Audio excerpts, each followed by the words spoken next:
All right. Hello, everyone. How's it going? Happy Saturday. Yeah, and Skittle, hello. Creation, Crunchy. Hope you're all doing well. Happy lurking, Crunchy. Thank you for being here. I really appreciate the lurks. Yeah, Creation, that's an interesting idea for sure. And the idea is for people who are lurking and not reading chat. What if I were to take an idea or the vibe or aesthetic of somebody, so let's say Marilyn Monroe, for example, and what would what if this person was a landscape? Like, how would I embody them in an environment? I like the idea. I don't know about that specific example because again, I don't know anything about Marilyn Monroe.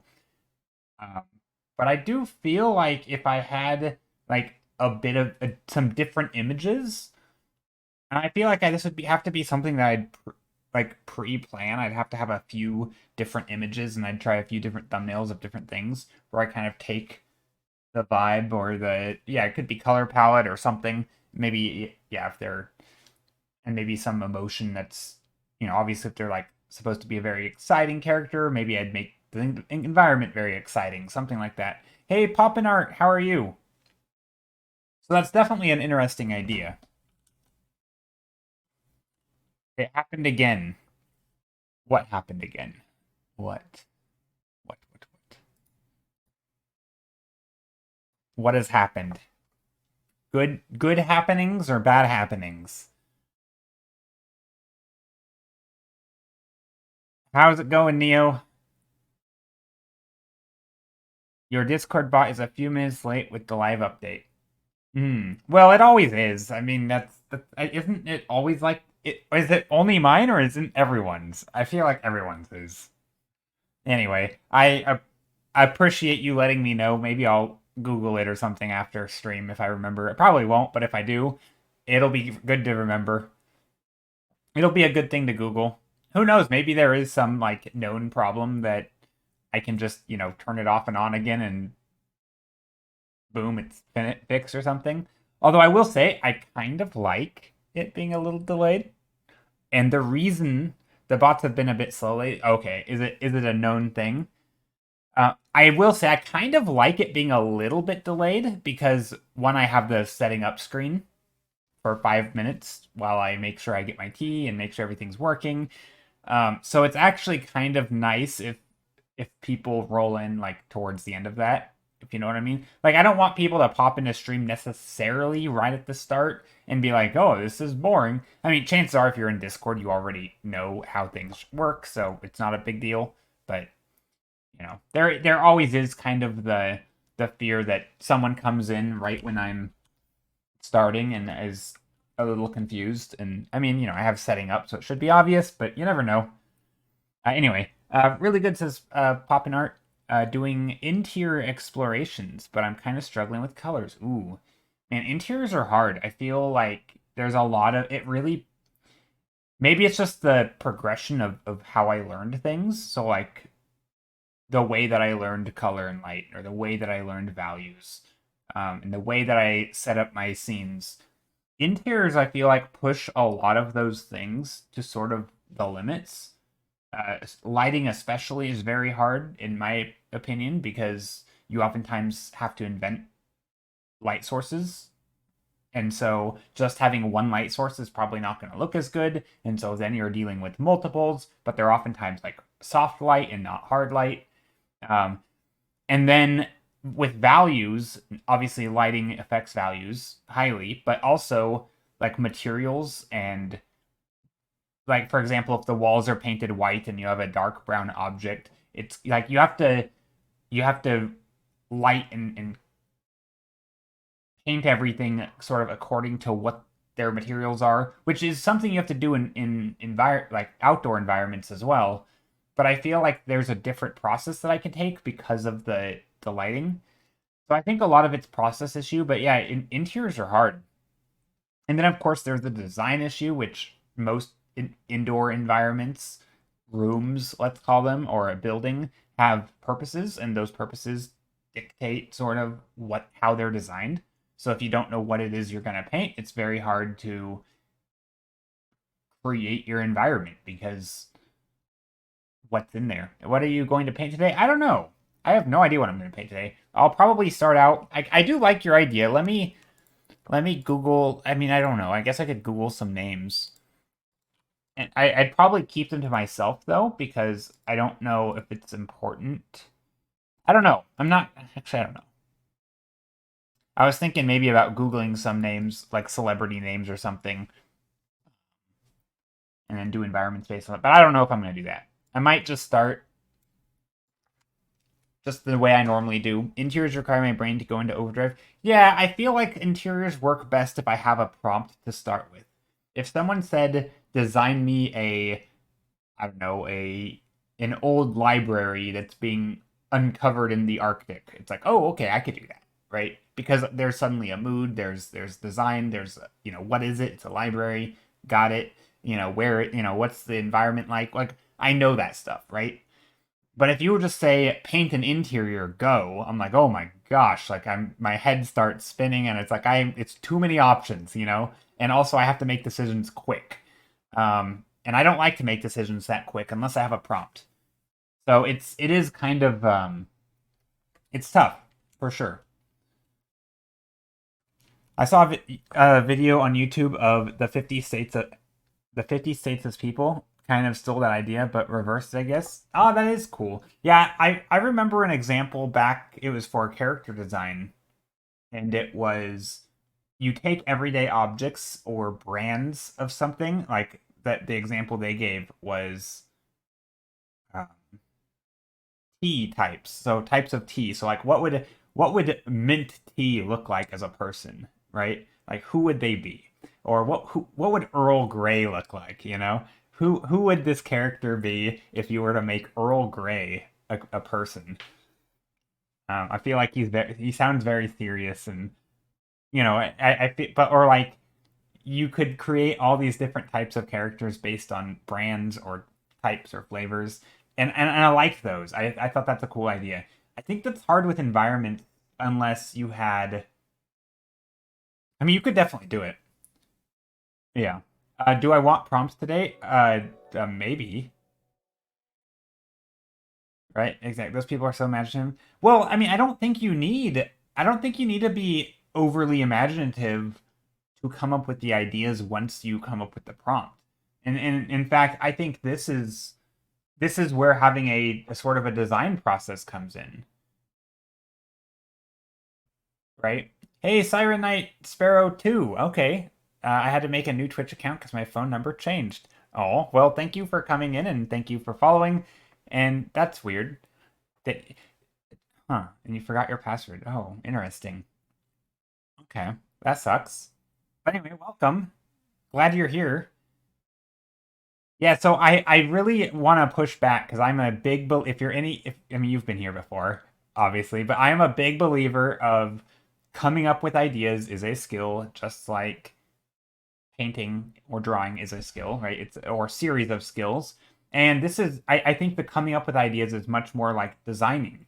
You can start very broad and you sort of do iterations and you explore ideas. Maybe you do research you take but sometimes like the idea could start as simple as combine a brand of something with a character. So I mean we could do that right now. Or maybe to make it different, you could say combine the brand of something to a character design, but it has to be an animal. Okay, well that's maybe more complex or maybe more specific. But like that idea in itself isn't creative. And that's not necessarily. But how you do it. So if I were to say like what is I don't know, what's a brand of something? I was gonna name cereal, but then I realized they already have like mascots, so that wouldn't really work if but you could think of this as designing animal mascots for brands, right? Like what would this is a design thing. This is something that a brand would contact a design like designers to do, right? It's not just spark of genius creativity. It's it could be what's a brand of something. I don't know. Uh, uh, Dynamo, right? Dymo is a brand of my printer right next to me. It's a little label printer.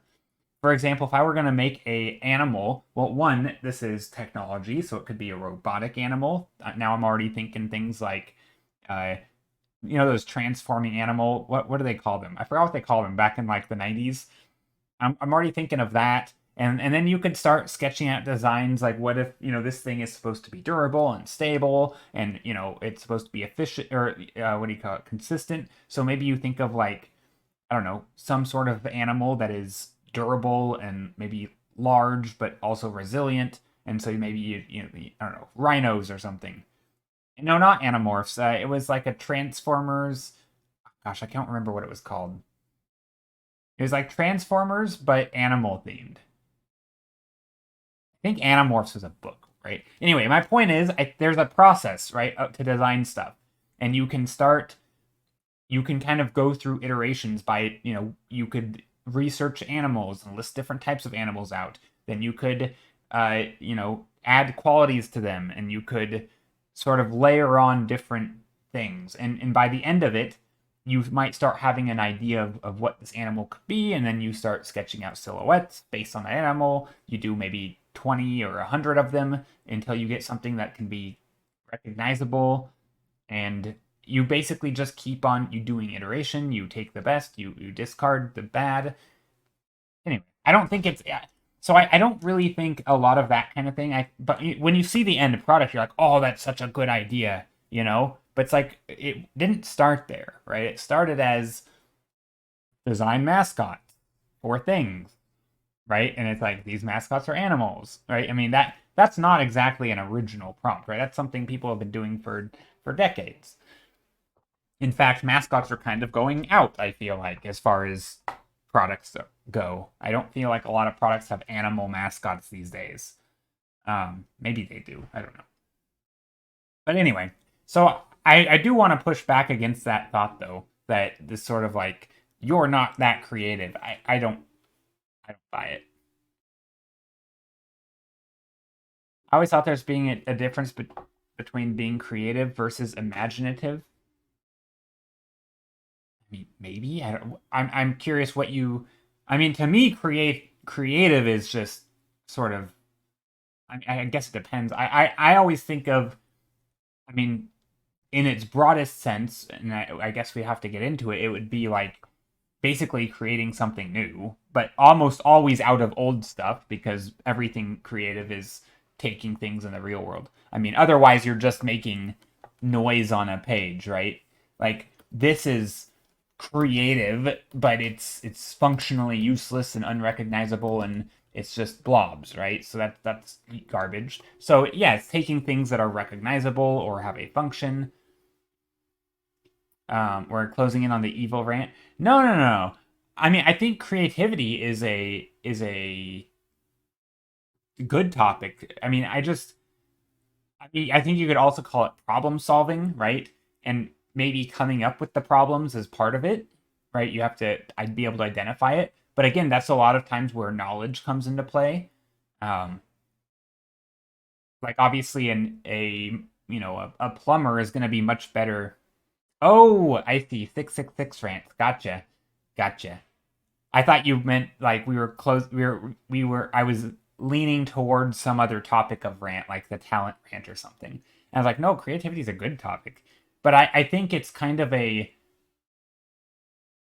don't know. To me, it's also such a broad topic of creativity. But I feel like a plumber, right, you could consider them very creative if they can identify a problem and come up with a clever solution, with like whatever they have on hand that maybe they didn't prepare for, right? Because they understand the problem and they understand other things, and they understand how they could work to solve their problem, right? And maybe do them in ways that haven't been done before. That to me is creative. It doesn't. I don't think creativity is. I mean, I think everybody's creative. And I'm not saying this like, oh, deep down you have it. No, like literally when you speak. If you have a working voice box and articulate ideas, you are creative. You start your sentence with a direction, and then you say a bunch of random words in between, and you arrive at your direction, but you don't know ahead of time every single word you're going to use. If you think I have my entire stream planned out, you are sorely mistaken. I don't know what I'm going to say in 30 seconds from now, right? I'm not even going to remember what I just said 30 seconds ago. But my point is, that is creativity. You start out with an idea, and you've internalized this process, obviously, but you've internalized it to where you can just do this thing where you're creating sentences that you've never said before, all because you only know a direction, and you do this all the time. That to me is creativity. It's, it's not, and it's and you can even relate it to painting. It's, you can have an idea of where you want to go, but also you can write down your sentence, and then you can go back and edit it to be more careful with your word choice, right? You can do this over and over and create a whole book if you wanted, right? Like, you can do the free flowing thing like I'm doing, or you could do the written down thing, right? And do more long format writing. Like, there's different ways to do it, but it's all the same. It's just how you, I don't know. Yeah. Stereo, how are you? Or Nex, I don't know why sometimes I call you. I still haven't sent out your print, by the way, because I still don't have it, because I haven't ordered it, because I need to order the new stuff, but there's a few things I'm trying to finish up, and I'm so close, and then I don't want to do two separate orders. So yeah, I did just send out everyone else's prints, though. Everybody but yours. Oh no, I'm sorry. Yeah, actually, that's not true. Not everybody. Steph hasn't gotten her print, and because she ordered the fairy print. How's the rant level today? Pretty good. We've been painting for 20 minutes, and now I haven't done anything. So yeah, ranting's good. No, I was ranting about creativity and how I think this idea that not everybody can be creative. But I don't actually know what you mean by imaginative versus creative. Creative. I mean, I always thought imaginative would just mean you can imagine stuff, and I don't even know if that's important for creativity. I don't really think it is. Um, but yeah, I don't know. I think there's different types of creativity and in different domains, and I don't know. I think everyone has an idea. I think sometimes the issues that I stumble into in this area when I'm hearing other people talk about them is more about how they think it should go, right? It's almost like they have an expectation of how you're supposed to be creative, right? You're supposed to be walking down the street, and suddenly you get this jolt into your brain, and you're like, I've got it, I've got the idea, and that's not how it goes, right? Like, that's, to me, that feels like a misconception, and people who are getting that attributed to them don't actually, that doesn't happen to them, right? And I think there's other misconceptions around the idea, but I think there's this like mysticism. Same with art, honestly. It's this idea that, like, oh, I could never do that. That to me feels like there's a misunderstanding about something. And yeah, anyway, I guess that's my rant to warm up my vocal cords for the day. So in short, anybody can be creative. Anyone can learn the technical skills of painting. And I say anyone loosely because obviously there are going to be. But Joe, what about the person who, I don't know, has this very specific thing that literally makes them unable to do the thing that you mentioned? There's always going to be an example. But I do think. Also, hi, LA friend. I didn't properly say hello because I was ranting. I I just recently come to terms with the fact that my creativity does not work like, wow, I have this detailed, planned out idea. Then said comes with an, yeah, I mean, it's a design. This is why I think of it as a design process. I mean, maybe it's because I was molded by my education, which is I went to university for landscape architecture, and they talk about the design process a lot, right? There is a design process.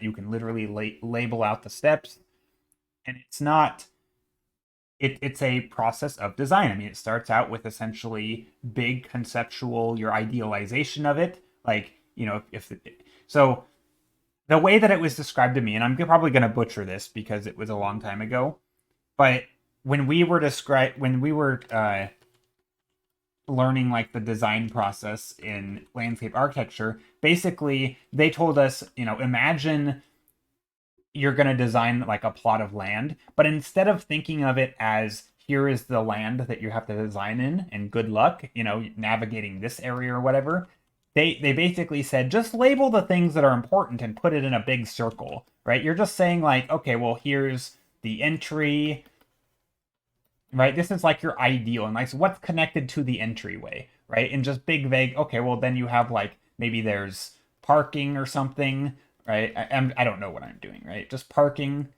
Okay, and then you have like from the parking, you can maybe the entryway you cannot see the main building or whatever because that would be so basically you just label it out in like a big bubble of what's connected to what and in an ideal sense, right? Maybe you want the parking also connected to the exit, right? Which, could be on the other, on a different side, but we aren't thinking about sides, right? We're just saying, oh, well, we also have the exit somewhere, right? So exit could just write, let's write that exit, right? And we also want the parking to the exit, but this has to somehow connect to that. And so you're basically just making blobs, right?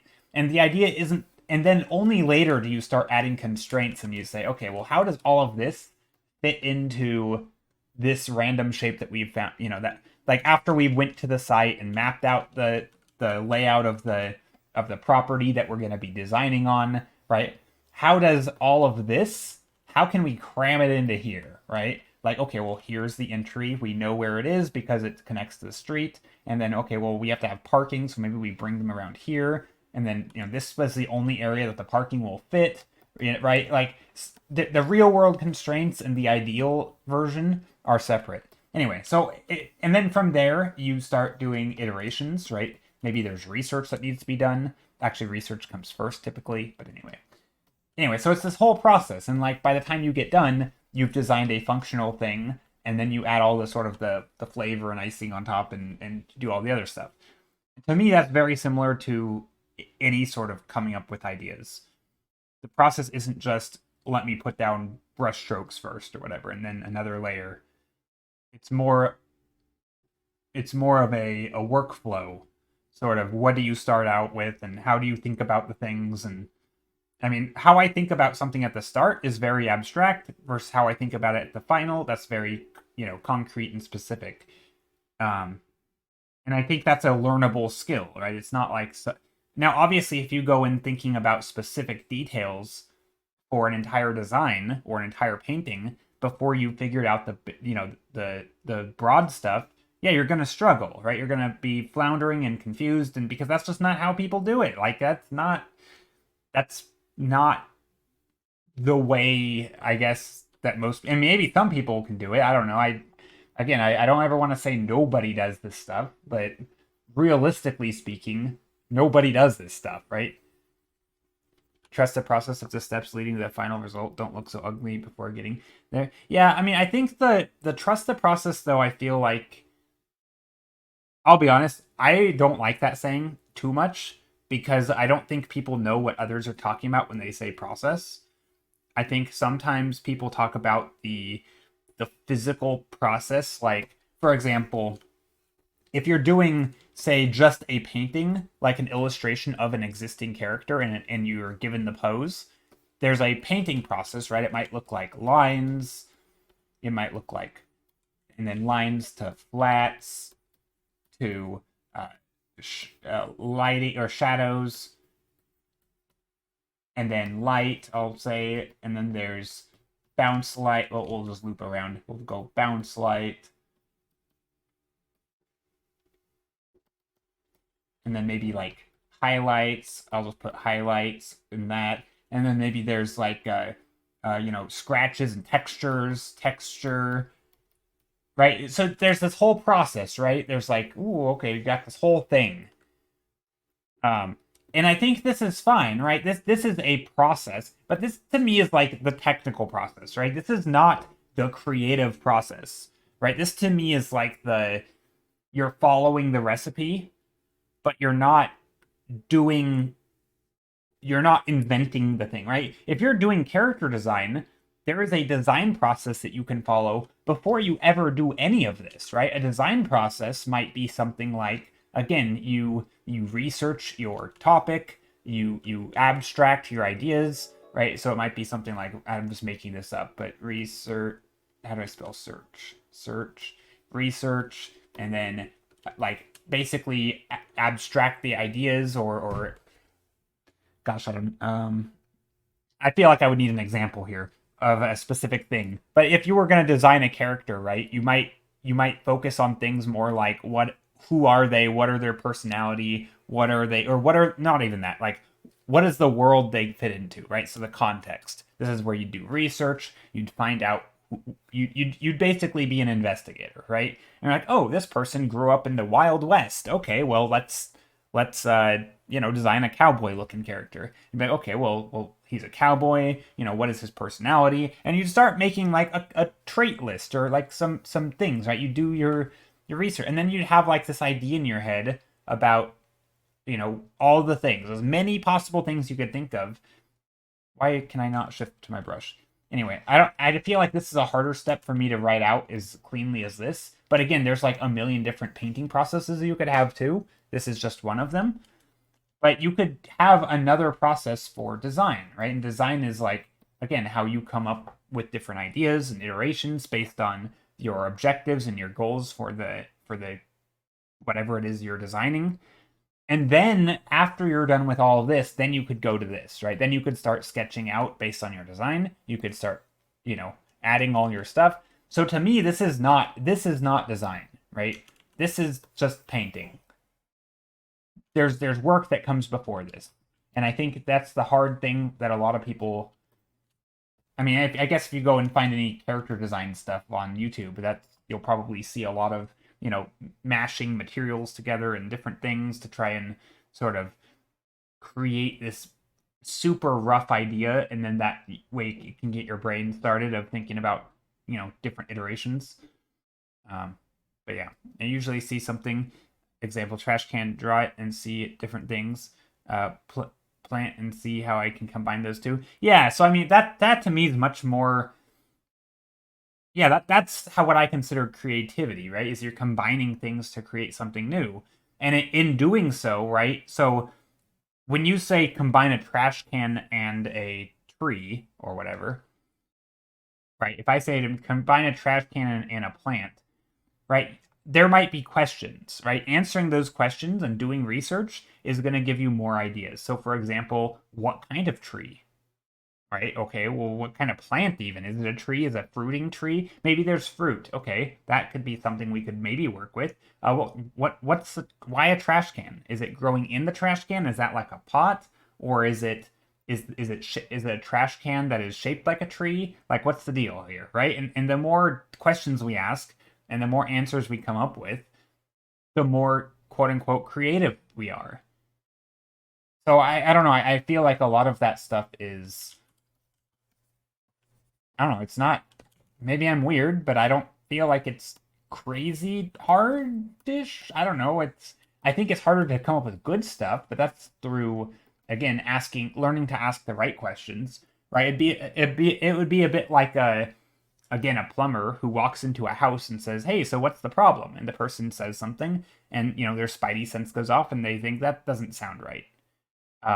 Maybe it's something else, right? And they suddenly know where to look, right? They hear this vague description of a problem, and in the bathroom, maybe the sink is not working, and they're like, "Huh, okay, well, did you drop something in it?" Right? And they're like, "No." It's like, and then they ask a different question. Maybe they ask, "Did it stop working suddenly, or did it stop working gradually?" Right? And depending on the answer, they might have a different follow up, right? Because they kind of have a process to solve the problem, right? And they don't know what they're going to ask next, but they're good at asking questions because they know their domain, right? And I think that's where creativity comes in, is the questions to ask because you know your domain. If you're a character designer, you're going to have certain questions you ask, right? You're going to ask, who is this person? What are they doing? Where do they come from? Where do they go? Sorry. You're going to ask all those things, right? You're going to ask who, what, where, when, why, how, and you're going to ask it about right? There's all these questions.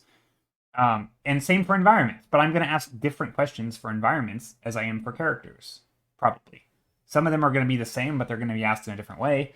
Anyway, okay, back to painting, or starting to paint. 30 minutes in, solid ranting today. We're off to a good start. Let's do some fun brushes. I don't know, something like this. But yeah, so I do think there is a lot of again, misconceptions and just, I don't know, just ideas that aren't helpful. 30 minutes, that seems like a new high score. It's up there, honestly, Ellie friend. It might be a new high score for before we started painting. It's honestly up there.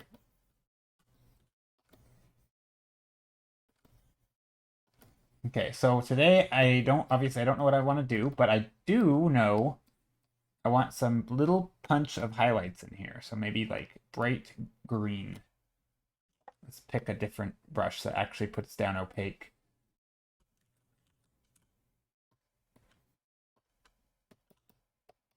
Okay, there's a little splash of green for our color palette, and back to the other brush.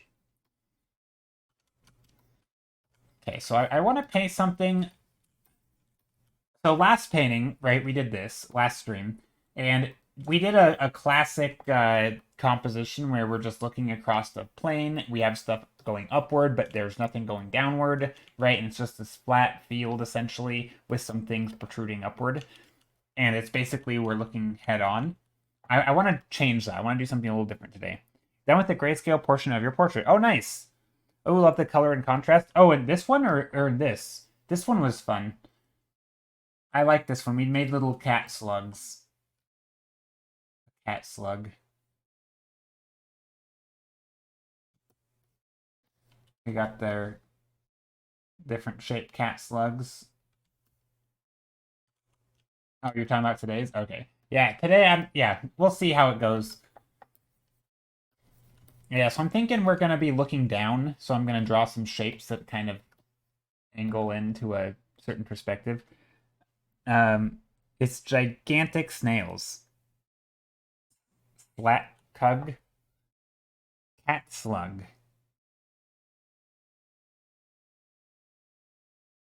Wait, is that what I said? I don't think I said it like that. Maybe I did.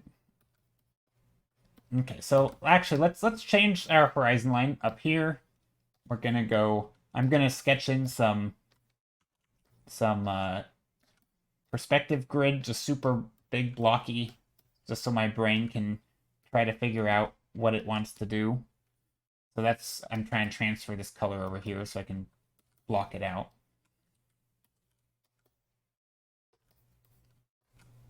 Over here is going to be much finer lines because I want it far back. And then back here can be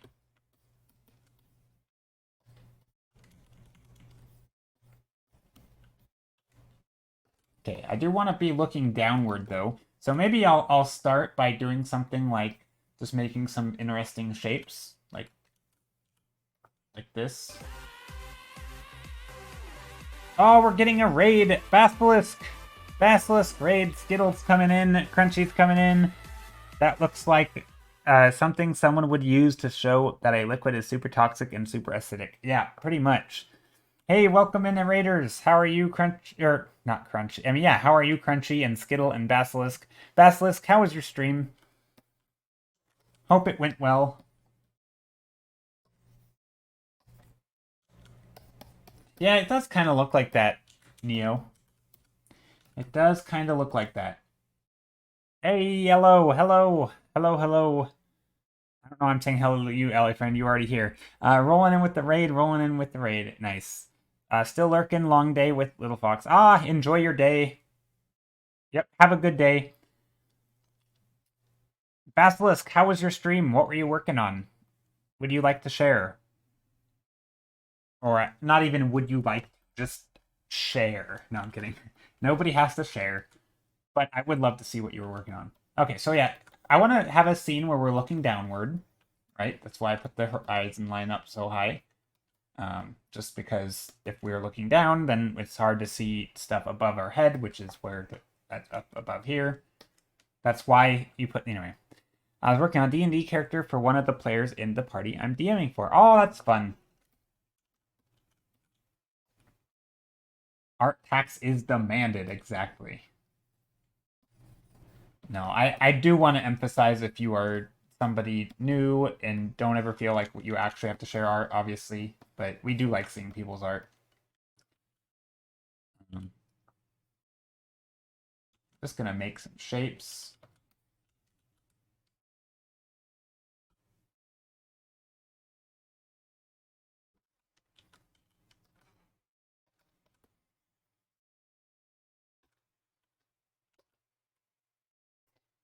Maybe some shapes up here.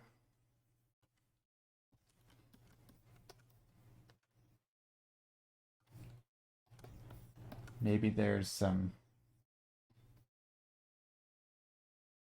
I don't know. Trying to think. What could these be? Maybe there's a crack in the ground. And this crack has this green ooze in it, because why not? So this is going to be here. We put some of that light there.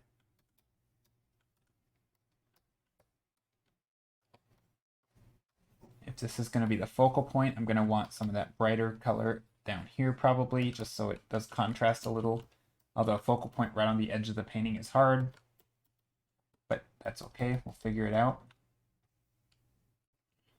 Maybe there's some greenness down here.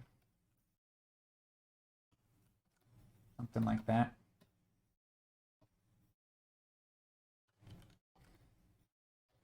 Maybe there's more cracks. Here's a work in progress, and I will show you a finished one as well. Ooh, let's take a look. All right, art tax is here. Ooh, nice, nice, nice. I like it. I'm liking this a lot. Look at this. This is Basilisk art. I like all the little details and mechanical looking stuff on his arm. I assume that's mechanical stuff. Oh, he has like bird feet. He's a bird. I assume these are bird feet. And here's the finished one. Oh, I like this. Oh yes, it is a wait. It's not a bird. Sorry, it's a. It's a. Yeah, I remember the roaring tiger, roaring or not tiger, lion. I don't know. I'm bad at animals. Roaring arrow. No, wait, this isn't the same character though. This is totally a different character. Yeah, he's a warforged, so basically a sentient robot. Okay. I like this. The other one's a cat person. Okay, yeah, I like this one. This one's neat. I like the robot stuff. Robot stuff is always fun. Also, it's just really fun to draw. I feel like I mentioned this before, but I feel like drawing robots, not to, and maybe you have a different experience than me, but I always thought drawing robots onto humans or like androids always made it easier because it forced me to think of contour lines. And so you had to do like as you draw the detail around their arms, you have to stick to the contour of the arms. And so you end up with shapes that read really well, as opposed to like just trying to do a character with just like, just bare arms and, there's no like lines that help describe the form. I always thought robots made it easier. So like same thing with faces. If you ever didn't know how to draw a face, just think of it as like a mask or a robot, and then you start drawing all these extra lines on it and like little contours that describe the form. To me, it's always made it a little easier. Um, Maybe other people have different takes, and maybe to some people it's even harder to draw it as a robot. I don't know, but definitely for me. Also, why is my music so quiet? What's happening? I don't know. Okay, here we go. I have a character planned out, which is just 3 cats piloting a mechanical body of a war forged. That's amazing. That sounds also really difficult to draw, but good luck.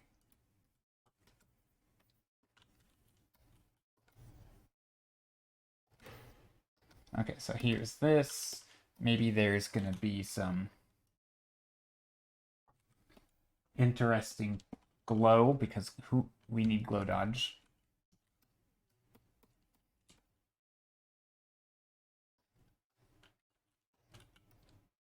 There's some green. Maybe put some green back here too. I don't know. Trying to think. How do I want this to look? Do we put green down here?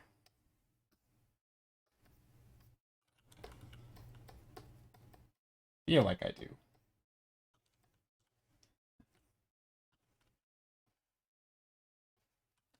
Maybe I move this whole thing upward. Oh, not like that. like this. And I can just move this off the page. I don't actually need a horizon line back here. This can all come down here.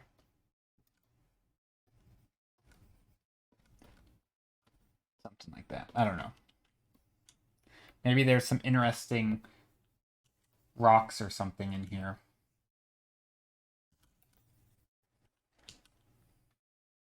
Hey, Steph! Toxic Sludge Desert. Yes, Toxic Sludge Desert. Exactly. I'll draw it one day. Yeah, you will. 3 years later. For sure. Maybe I should draw something nice today. An hour later. Ew, not that. Me every time I draw. Yeah, but that's fair. I do the same on stream some days. There's been days where I definitely, you can probably hear it in my voice occasionally, where I'm just not happy with the thing that I painted. And it's, sometimes I catch myself and I'm like, you know what? I still just spent 4 hours painting. That's better than me not painting at all. And, or, just shifting the frame a little bit. So that I'm not upset. Like, it's like, oh, well, I'll just paint tomorrow and who cares? Like, I know that I paint decent stuff. So it's not a big deal if it didn't turn out okay. Or like, I mean, there's always a different frame to take where it makes me feel not as bad. But it still happens where I just, it's easy to get caught up in it. And this is something I feel like it makes me feel very zen almost. It's like, oh, something bad happened. Let's just not worry about it and try to think of it in a positive way.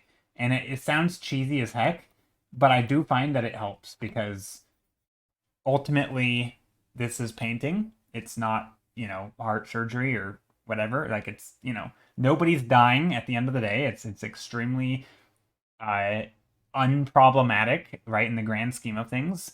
And so surely there's a way to rethink about it that isn't going to be making ourselves beat ourselves up, right? Because it's not that big of a deal, right? So there's, on the days when it does feel like, oh my gosh, what a disastrous day, there's always some way to reframe it. And you're like, okay, well, maybe it's not that big of a deal. Like, okay, well, it was still practice for tomorrow's painting or something, right? So yeah, that happens. Also, Steph, how are you doing? What, not, I was just going to ask you, how was work? I realized today's Saturday. Brilliant. Or did you work today, actually? Maybe you are working. Maybe you took on extra work. I don't know. But yeah, how are you, Steph?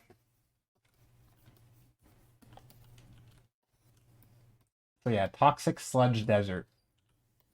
Now, I don't want it to be too toxic, but it is pretty toxic looking. It reminds me of the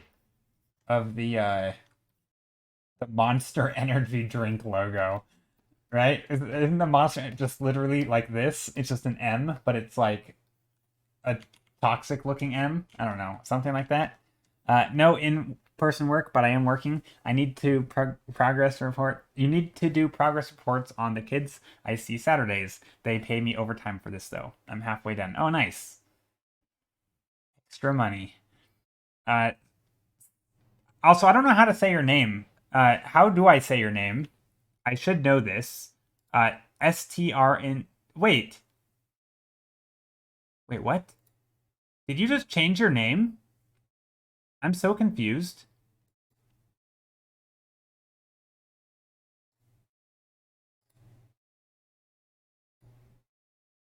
Yeah, your name. Hold on. Art. Wait, what?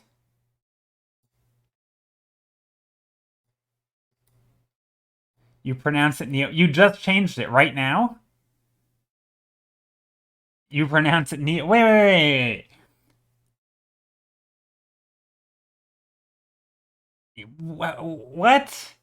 Okay, that's fine. Neo. Yeah, I was like, hold on. So I clicked on your name. I clicked on. First of all, I saw that you were subbed. I'm like, wait, what? I don't remember this person subbing to me. And so I clicked on the name, and then I saw the lighthouse. I'm like, oh wait, I recognize this. Yes, I just changed it right now. Yeah, that took Okay, anyway, hello. Yes. AKA It Rains Honey, AKA all the names. All the names, the name changes. Congratulations on breaking Joe. Seriously. That was a ride. Anyway, yeah, hello. Welcome again for like the second time today. All the names. Yeah. Let's see, but you also or strong mutter. Strange matter. Strange matter. Okay. Strange matter. I like the second more. Yeah. Guten Samstag. Yeah, exactly. I am known by many names because you are an ancient elder for it. No, because I can't make up my effing mind. Hey, Rona. Hello. Okay, so anyway, we 50 minutes in, one thumbnail down with only gray. Fantastic. Excellent. Okay, Rona, you missed it. We ranted for 30 minutes before even making a single mark on the page. It was a glorious start to the stream. Uh, but I am gonna paint. I say we, but me. I hope other people are painting too. 5 minute thumbnail go. Oh gosh, I haven't changed the thing. Oh no, hold on. I gotta do this right now before too many people try to redeem. Manage rewards. Hold on, let me do this. Manage rewards and challenges. Custom rewards. 5 minute thumbnail sketch. Edit. How do I set a limit? Limit redeems per stream 8. No, thank you. We will do 2. There we go. No, it was a disaster. No, it wasn't disastrous last time, but it was something. Okay, so 5 minute thumbnail sketch. All right, I can do that. Rona, you went swimming and carried stuff earlier. I feel like I could just fall asleep, but I freaking love swimming. Oh, Rona, where did you go swimming at? Was it indoors, outdoors? Give me the details. And I'm glad you had a good time.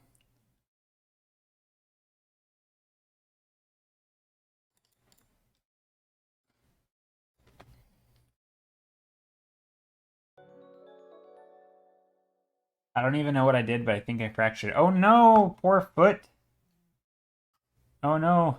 Oh, douche shrimps.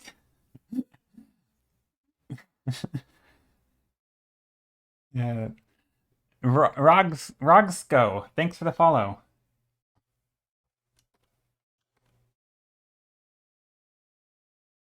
Yes, Steph is also learning German. Yes, exactly.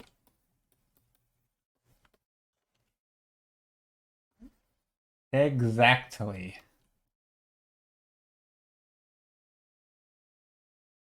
Cotton Candy World. Oh, maybe. Oh, this wasn't a 5 minute thumbnail. This is me just trying to slap something down real quick. Lots of colors. And then I'll do the 5 minute thumbnail here in just a moment. Oh, why is this brush so laggy? Uh-oh. Okay. Yeah. So 5 minute thumbnail. Let me bring up the thing. This thing right there.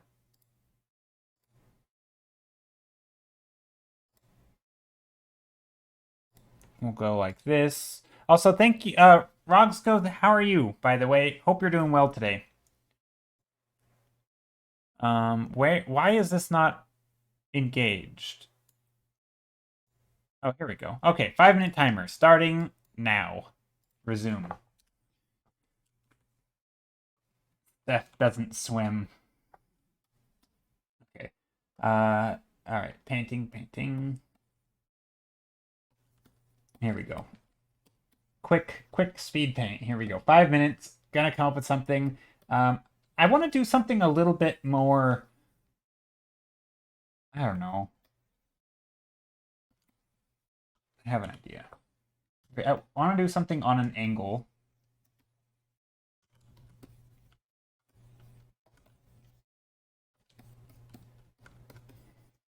On an angle a little bit. And then maybe on this angle we have this can be we can looking down, this we can be looking up, and this, yeah, right there. Let's see. You shall return. All right. See you, Basilisk. Also, I hope you play S4 again soon. Your stream was so fun. Says Rona. Okay. Let's see. S4. What is S4? Oh, Sims 4. Yes. Okay, so we're gonna make stair-steppy landscape. I like my steps. So here's a stair-steppy landscape. And then down here, go like this. And then maybe there's one other layer down here. This one might be a bit much. I'm gonna just grab black or dark blue. And then this one we can have things like this. I don't know what's back here though. Maybe there's something else back here. I don't know how this is gonna work.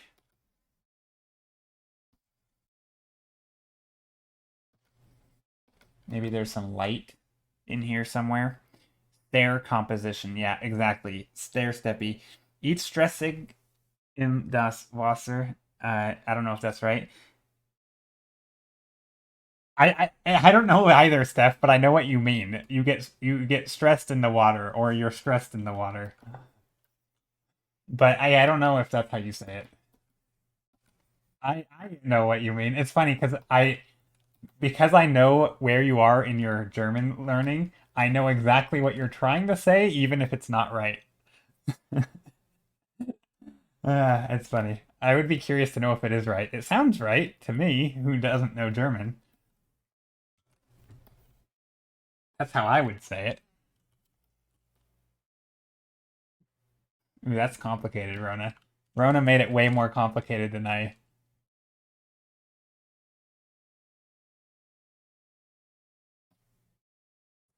Okay, let's do the. That reminds me of yesterday's stream when we got rated by No Concept, and I asked them how to say something in Spanish, and I got like 6 different replies, and each of them were different. They were all different ways of saying the same thing. I'm like, oh my god, like this is like that's stressful. Trying to learn something and it ends up just being confusing. But yeah, that was funny.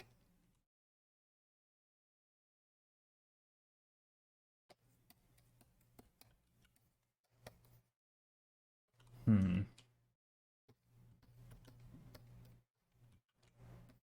Trying to put in some lighting in here.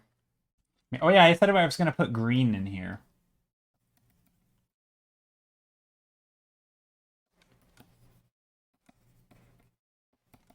This is kind of toxic looking green. Also, I have 42 seconds left. Maybe there's a compositionally. It needs something in the composition though. So let's see. How do I want to do this? Maybe there's more stairs up here. Maybe there's something like a statue over here. Statue of a person. Maybe they're overgrown with something. Lots of plants. I don't know about that. Maybe we'll do an overlay to try and get a color in here that doesn't suck. Like that. That's a nice color. Oh, countdown's done. Okay. Fantastic. Do I like that color, though? That pink? I don't know. Not really. I kind of just want to get rid of it. Maybe we'll keep a little bit of it back there. Anyway, there's something. Okay. There we go.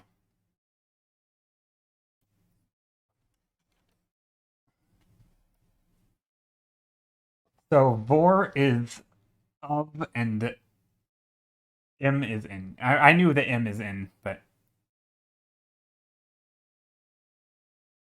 ich habe Angst im Wasser.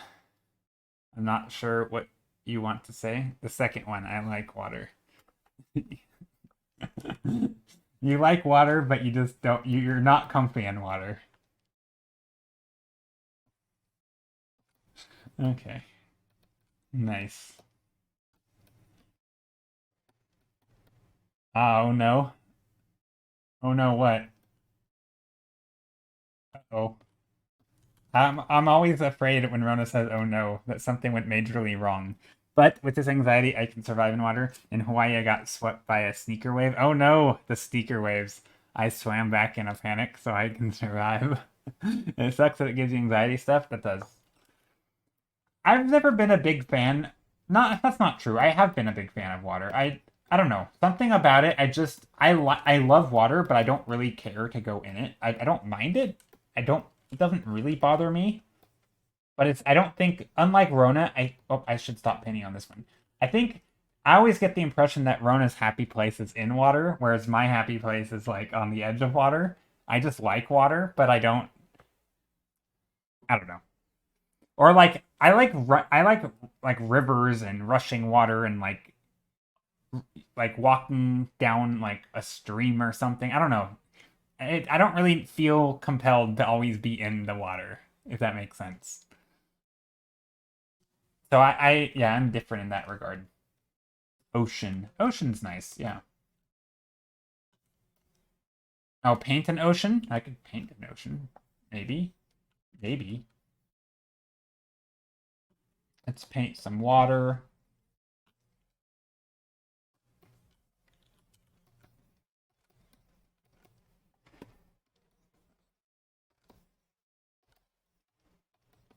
I actually like ocean water, but can't get my brain to relax once I'm in it. Yeah, I think I'm the same stuff. I don't like being in the ocean. Also, I've never been like a super great swimmer. I always feel like I sink. Like I I I, I don't feel like it's easy for me to stay afloat really well. I have to like actually try, and it tires me out, and it's like this ticking time bomb of me before I get too tired to swim. So it's not like I'm just lounging in the water, you know? And so because it's tiring, it's like it's not comfortable. It's like I'm running, right? It's to me saying I'm comfortable swimming would be like I'm comfortable running. It's not comfortable. it's it's yeah, it's weird. Anyway, but I like shallow water, and I like water where I don't have to work to be in, right? So if it's shallow water, I've also never liked a ton of movement. So like when I was a teenager, and I had a friend who had a big swimming pool in his backyard, like underground pool, rich people pools. Anyway, and they'd have a diving board, and we would all play. It would always like I would like swimming in there, and obviously I was an okay swimmer. I had swim lessons, and I feel like I was pretty decent actually. But I would get tired, and like everybody would be in the deep end and like rough housing and stuff. And me, it's like I had to work just to stay afloat, so I would get exhausted. I couldn't handle like the additional roughhousing in the water because I was already exerting so much energy just to not sink. And so it's like I don't have this I can't just be goofing around. I have to like be serious and focused. And it never I don't know, I didn't like that. It always made me kind of anxious whenever people were like roughhousing in water because I wasn't a super strong floater. Or I don't know how you want to say. I feel like I could swim just fine if it were me by myself, but once you started putting additional forces against me, like ocean currents and stuff, it's like, oh my gosh, it just panic would yeah, it was not great. Anyway, looking at the ocean and enjoying the sounds. Yes, exactly. I totally agree, Steph. I feel like you have my opinion on this. I love the ocean. Don't really care to go in it. Maybe get my toes in there with but I have to, again, kind of like you, I want to be facing the water because I know waves can sneak up on you. And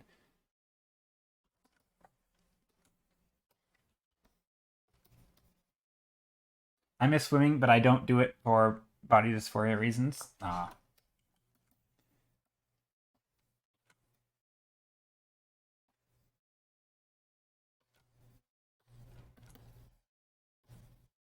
Yeah, I don't know. I've never really been super comfortable.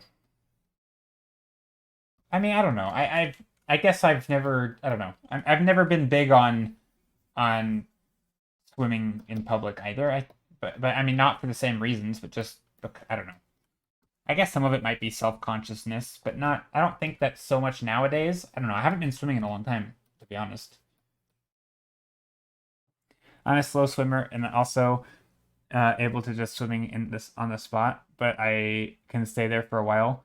Can be dangerous though because of things like the harshly reflected sunlight. True. Sun is another one. I think I've always struggled with super sunny days too, a little bit.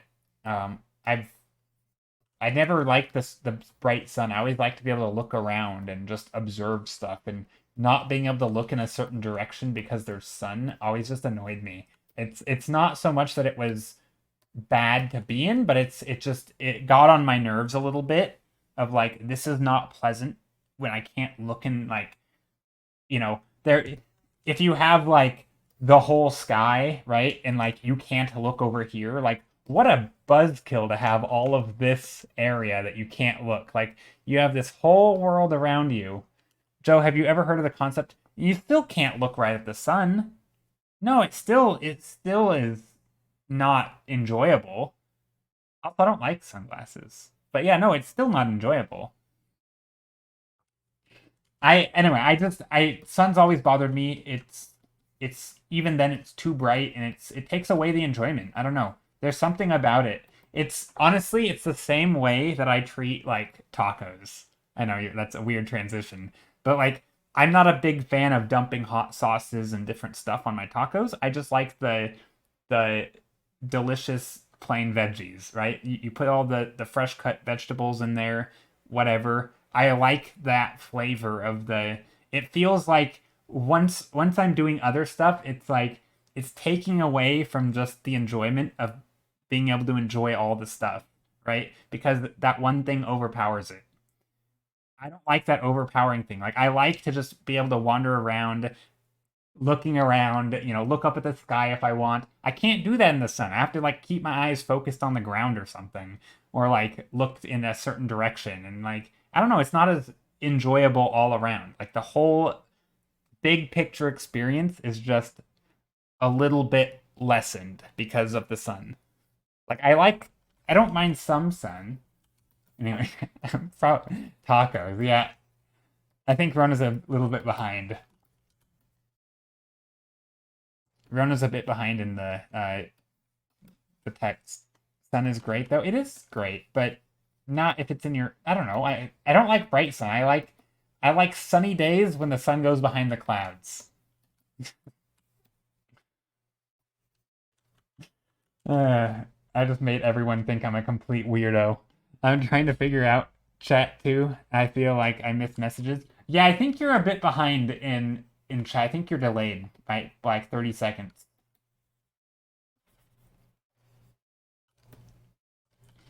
Guys, we can confuse Rona if everyone types the word, I don't know, potato right now. Rona's gonna be confused. No one will know what we're talking about. Why potatoes? Just kidding. I but I'm pretty sure Rona was quick. Okay. Why potato dang Rona okay. I think I said it too slowly. Maybe Rona's not that far behind. Not necessary, Joe. I already confused you. True. Rona wasn't that slow there. I tried. Okay. Anyway, but yeah,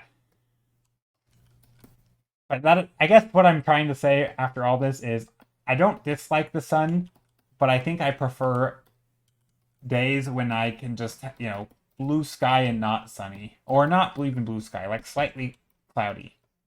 I like clouds in the sky. Enough clouds I can look around. Streaming, trying to confuse his audience. Yeah, exactly. That's the sign of a good streamer is when. Just kidding. I don't think that's at all true. I don't think I'm a good streamer, but I enjoy it and I have fun, and that's what matters, I guess. That's what I tell myself anyway. speaking of streaming, what should I need like an idea for a painting, for a thumbnail. What's a something? Maybe we can start out with some reddish colors. You like the blue shapes on the right? Oh, these? Overgrown ruin? Oh yeah, something like that. Yeah, very overgrown ruin type vibes. Maybe we'll go. No, I meant in two. Oh, in two. Okay. Yeah, I don't really see the overgrown ruin in two, but okay. Draw a field of orange trees. I don't know what orange trees look like, but I like the idea. Field of trees. Orange trees are very round, right? Those are like the orange trees look like the trees kids draw, right? And I say kids because I feel like this kind of tree, right? This is what orange trees look like. If I had a wide way to go without the potential to reach ground quickly, I absolutely have to. And if I absolutely have to, I also get a floaty stuff. But here we have mostly lakes and deeper rivers where we stay at the edges. Okay. Draw the vacuum of space. Maybe. That sounds uninteresting, to be honest. Bold of you to assume kids consciously try drawing orange trees. No, I don't mean that they try to draw orange trees. What I mean is, don't orange trees have very round forms, like the stereotypical kids drawing? I don't think, obviously, no, they don't. Actually, I think most kids draw apple trees, right? I'm not dissing the chat prompts. Right? I think a lot of kids draw apple trees, right? Don't they? They like the green tree with the red apples. I feel like that's a pretty classic kid drawing, right? Right there. That's how I drew a tree when I was a kid. And maybe I would even make this a little bit bumpy like this. That was my kid tree shape. I'm not dissing the chat prompt. I just don't think I don't know how yeah.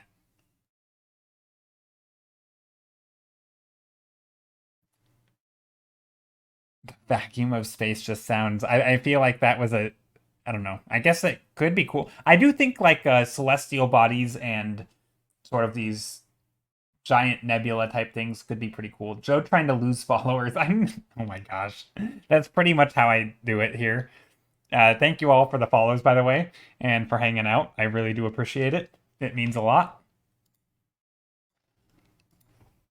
even if I've just lost them all. Okay, anyway, back to. No, yeah. Hmm. Also, I have some tea I should be drinking. It's hard to offend me. You're good. Yeah, I mean, you shouldn't. I think over ideas. Maybe this is. I think I have a different view than some people.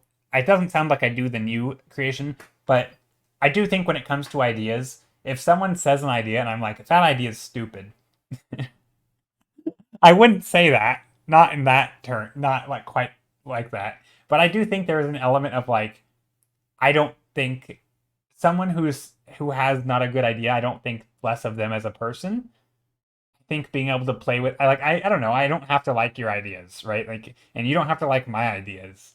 It doesn't change who you are as a person, you know? Like, it doesn't. I don't know. Like, ideas are meant to be played with. I think. I think it's very different than like, look at this thing that I did and like, oh, you're dumb or something. Like, no, that's not. That would just be mean. But there's a difference between I like this thing and it's like I don't like that. Yeah, it depends on the idea. That's true. It does depend on the idea.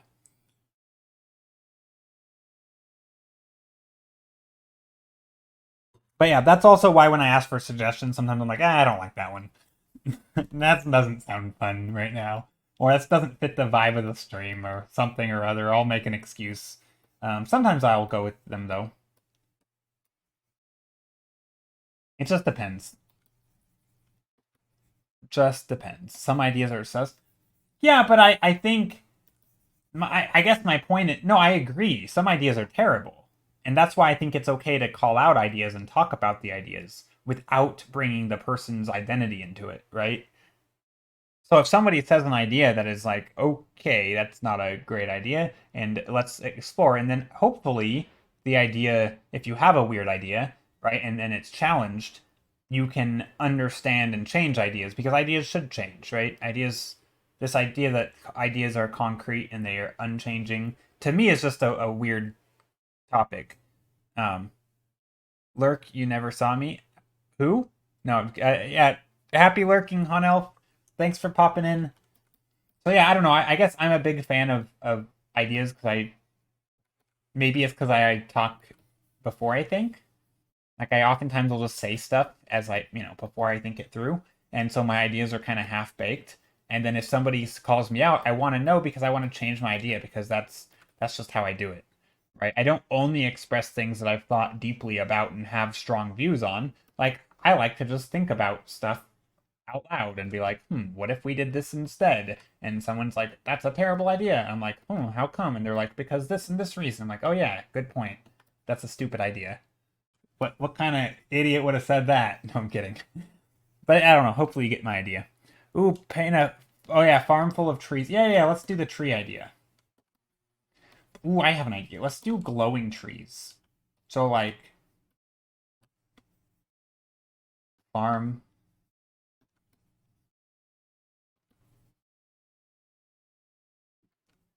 I don't know how I'm gonna do this, but let's try. Maybe. Ooh, Joe, paint a farm full of trees. Aries Golden Apple Farm. I don't know what that means. Maybe.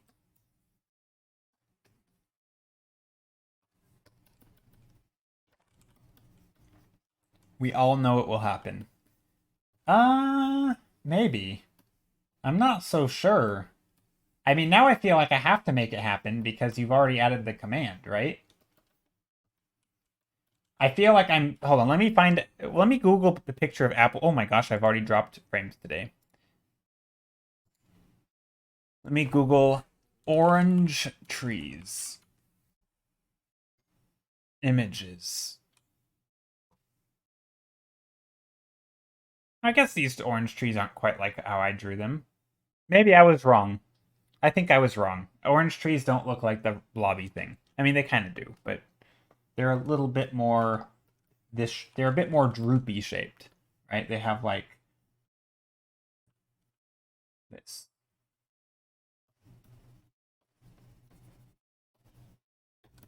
Also, you should probably draw the undersides of trees. And then there's oranges like this. This is totally how I draw oranges, which aren't even orange yet. There we go. There's orange trees. Perfect. Beautiful. I just dropped some frames again. Oh no, is my stream gonna die? I might have a crashing stream today, guys. Oh no. If I disconnect, I am sorry, and I'll try to be back ASAP. I have dropped 118. Oh yeah, say no. It's not an internet issue. Sorry, it's not a computer issue. It's an internet issue. Yeah, it's a internet. Or sorry, yeah, it's internet. It's not my computer. If my internet goes out, I don't lose my work. Right? Yeah, but I've dropped frames, and oftentimes that's a sign of things to come. I feel proud that my date got picked out of everyone's, even though Joe definitely said that they are all trash. I did not say they're all trash. I did not. Oh my goodness, you're making up lies. I don't even have lags, weirdly enough. I read that. Okay. You don't have lags, weirdly enough. That's good. Well, it's not dropping frames anymore. It's a strange matter, you could say. That is strange. What was the? I mean, you don't have to explain your name if you don't want to, but I'm curious what prompted the name change, Neo? What was the? I don't know. What was the thinking? I always like people's name stories, the origin stories of the names. It it's the job every streamer to call the chat trash. I don't think so. I didn't call chat trash. I did not. I would never do that. I I probably have in the past. Somebody's probably clipped it. I know I don't think I've ever called chat as a whole trash. That does not sound like something I would do. It's certainly not sincerely. There's no way. I I challenge you to find a moment that I've called you guys trash. I think we have a quote of you calling us trash, and yes, you have. I don't think I have. I don't think I have. I think there's probably a misquote out there. I don't think it's happened. I I refuse to believe it. Joe definitely an edgelord. Oh, thanks. I see parallels between Skittle defending he is not a cat and Joe saying he is not insulting chat. I mean, you can believe what you want to believe, you know? That's fine with me. Even if your beliefs are built on lies.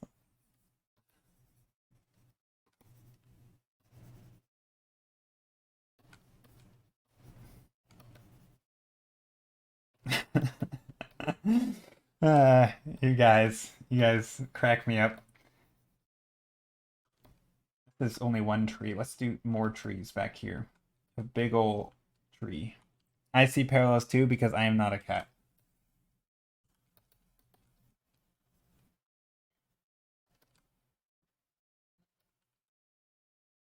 Google Docs.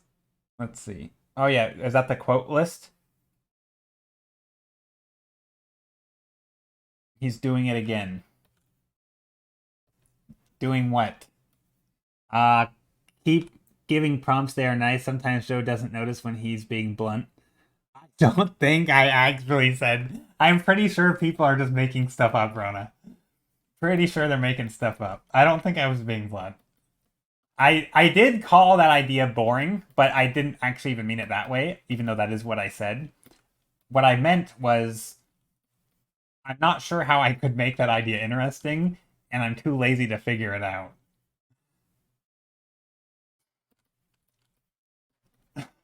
That's really what I meant.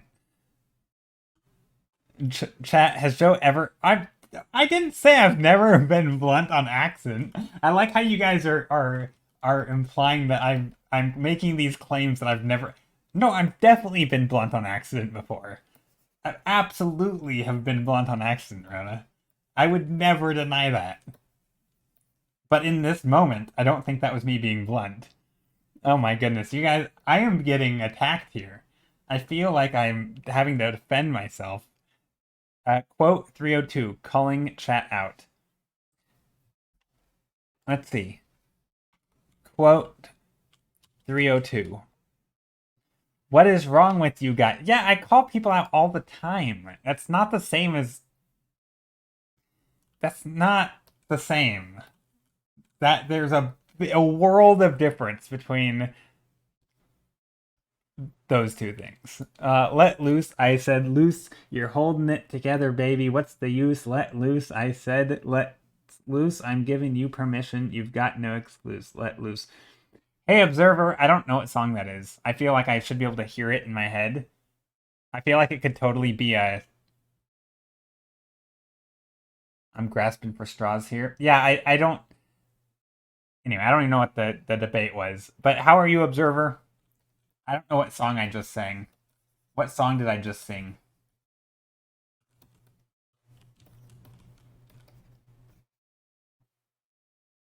Okay, I answered your question. Well, of course, you ignore it and instead argue with chat about whether you called us trash. Oh yeah, you did it. Okay, let me go back. Let me find your question. Um,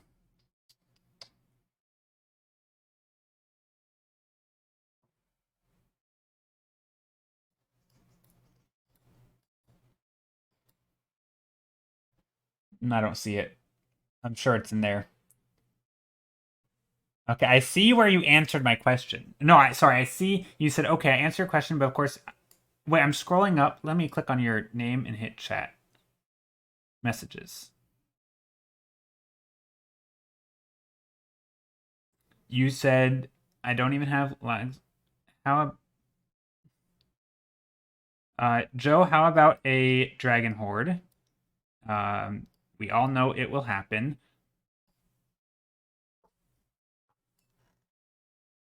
It's a strange matter, you could say. Okay, I answered your question. I don't see where you've answered it.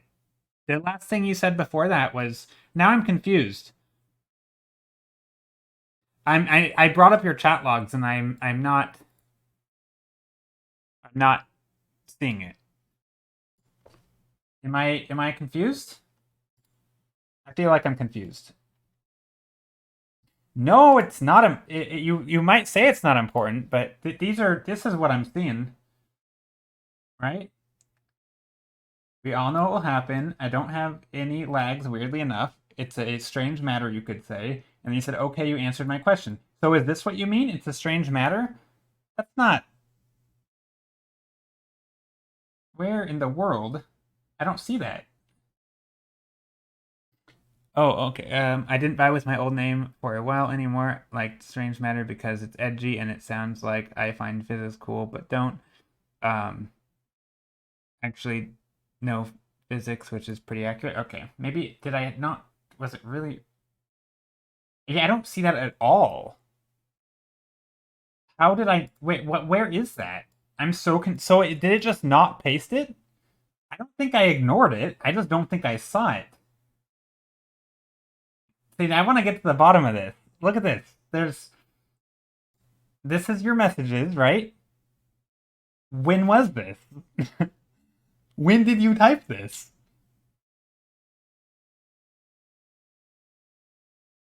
Now I'm curious. Did anybody see that message, or am I insane? Is this a me thing? Is this a Twitch thing? I I don't think this message ever made it to anywhere other than your computer. I think it stayed on your end. I was not ignoring you, I swear. I mean, I could have easily missed the message, but it's all on you. I don't think so. Do you guys see it? I didn't see it, but you may be insane either way. I might be. Normally I don't care too much about stuff like this because I think it's funny, but this is actually kind of weird because yeah, I definitely did not see it. And I feel like sometimes I want to defend myself, like when the message literally didn't pop up. Sometimes people make me feel like I'm going insane. It's happened to me a few times too. Okay. Good to know. But I definitely miss messages all the time. So that is a thing. Proof. Okay. No, I believe you. I believe that you typed it. I just okay. Interesting. Interesting. Good to know. Now we just need a story of Season's characters. Of Season's characters? I don't know what that word is. We need a story of characters. Season's characters.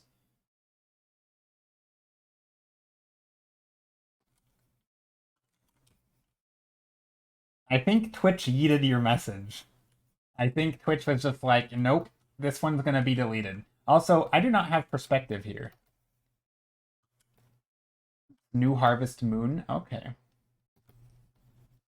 So I'm trying to draw some trees here, which I kind of just started putting blobs of color.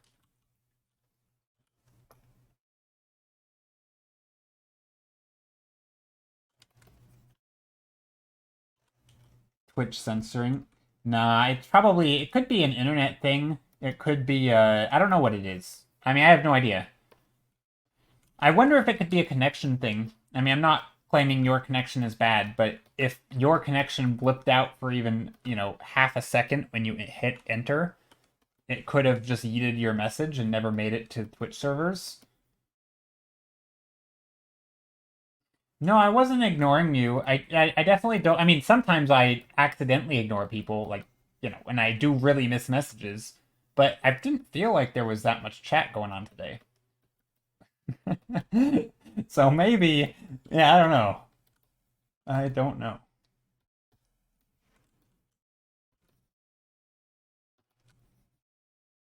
Like the troll in the washing machine's always eating the left sock. Yeah, something like that. I don't know. Also, do people actually have right and left socks? Like, aren't they just, are they really that different? I think all my socks can be either right or left. Am I weird? Or do you guys have like socks that specifically fit your, are they actually differently shaped? I'm sure some socks are. I feel like all the socks I buy, it doesn't actually matter what foot they go on. Because I always hear people talking, like, I have heard it referenced in movies and things, like the whole troll taking the left sock. But, like, my socks are the same. I can interchange them from foot to foot, I think. I mean, unless you have, like, toe socks, then maybe they're. It depends on if people have special socks, but usually they're the same. Okay. I feel like they are. I don't even sort mine. I just grab two, which feel kind of similar. Same. I actually have, so I wear a lot of very colorful socks, and I actually like to just take two that are different colors, and then I'll have, but I kind of like, so I'll have like a bright green and a bright yellow or something, or like a red and a blue, or a green and a blue or something. I don't know. Toe socks low key freak me out. Yeah, they're kind of weird. I could never get my toes in them at the same time. I would always like miss my toes, and I never got comfy with them.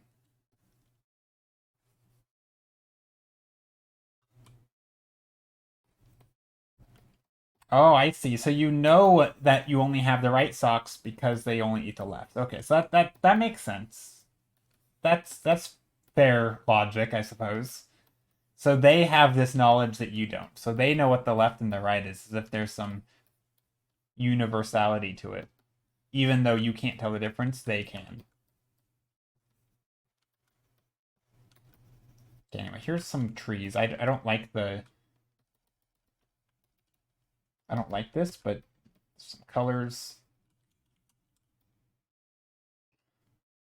How you know which sock is. No, you don't know which sock. Imagine you had a creature that only eats the right sock, right? Or only eats the left sock. If you woke up and half of your socks were missing, you would know, and you knew that creature ate them, you would know now that all the remaining socks are your right socks. Because you know the creature only eats left socks. It's like one of those logic puzzles. It's not, you're not looking at the sock and saying, "Oh, this is the right sock," but the creature knows that it only eats left socks. Right? So it's yeah, it makes sense. That totally makes sense. But you'd have to know that that's true about the creature. It could be that the creature is just confused and just eats socks. But if it's built into the lore, I mean, we're talking like, yeah, you gotta just trust the lore. Anyway, I think that's reasonable. So anyway, I'm painting some trees. They're kind of not very sunny. What if we sunny this spot up? Let's grab like I don't know, a soft light. Let's see what happens if we do that. Soft light with soft airbrush.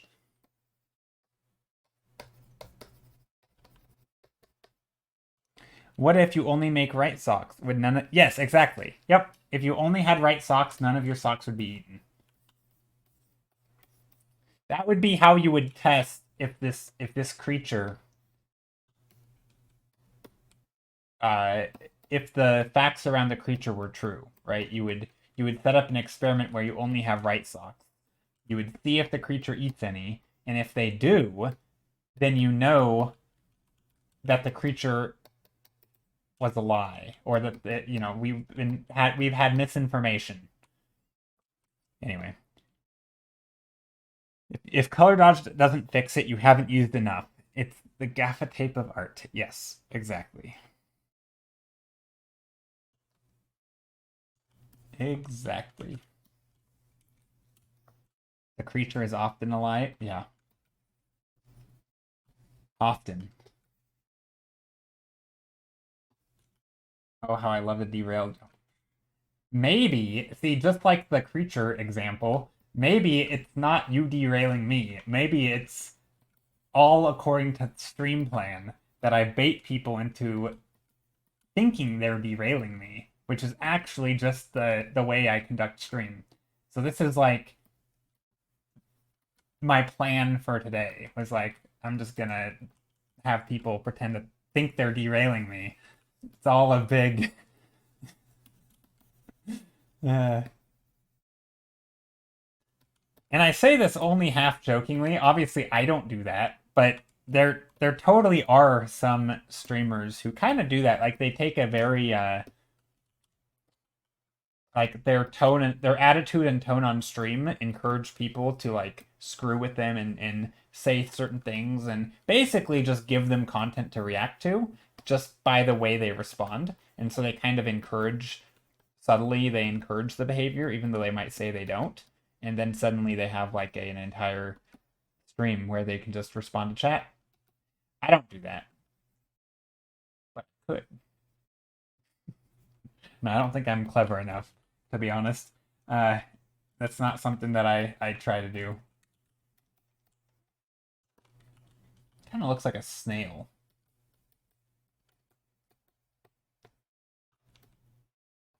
Maybe this is a home.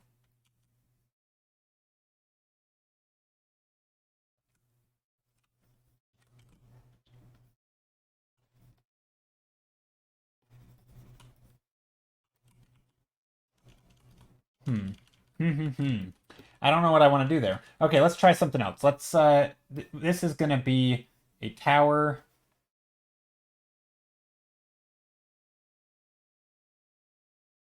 This is gonna be a tower. That. Maybe this will be a tower.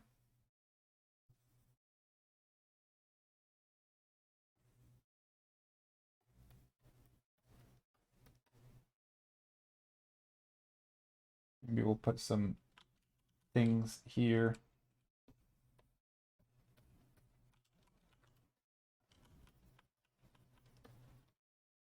Something like that. Maybe this can go up here. Why is the tower? It's not hairy. I mean, it could be. Maybe it's just a hairy tower. What do you have against hairy towers?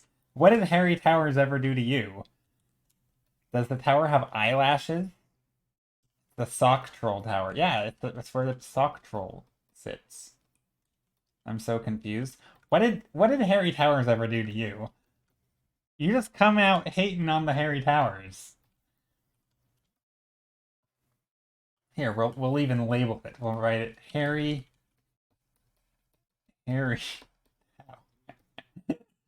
Yeah. No, we're not gonna write that. Yes, the hairy tower of eyelashes. Sock. I didn't say anything against it. I'm trying to understand. Oh, okay. Okay. Furry tower. No, just some eyelashes. No, they were me implying supports like a walkway or a path up here. These are like the underside of the beams. That's what they were meant to be. No, no furry landscape art. Not really my thing. Not my cup of tea. But you guys are welcome to do that.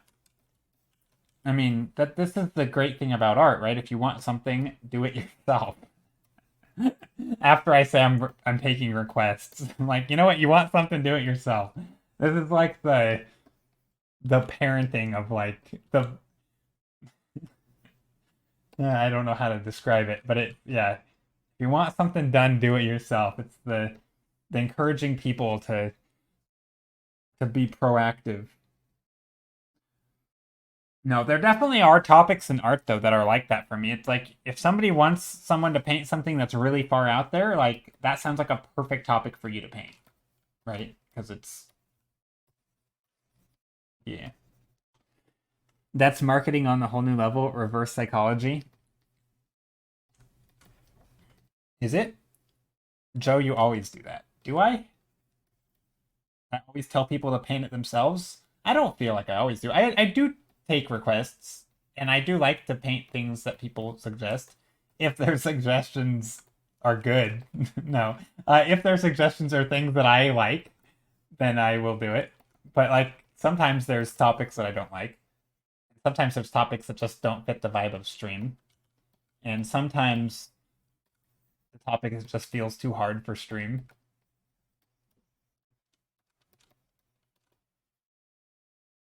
I hope you are less whelmed, Joe, releasing the new English update. Wait, I said that? Oh yeah, somebody said they're overwhelmed, and I said I hope you're less whelmed. Yeah, that sounds like me. Can you just be whelmed though? Is that really a thing? I don't feel like that's a thing.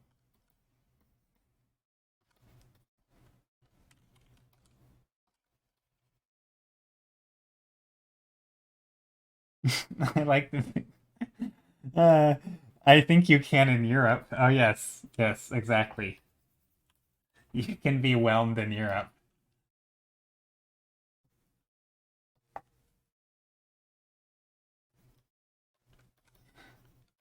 I forgot about that.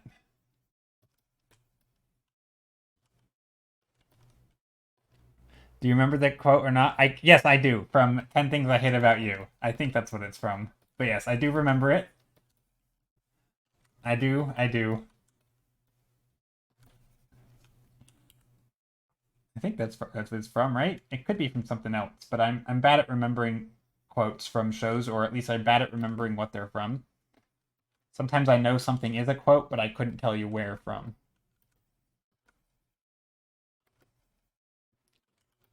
Rona, I feel old now. Why do you feel old? Okay, so yeah, this is kind of a fun thing. Very red, white, and blue. It's very patriotic.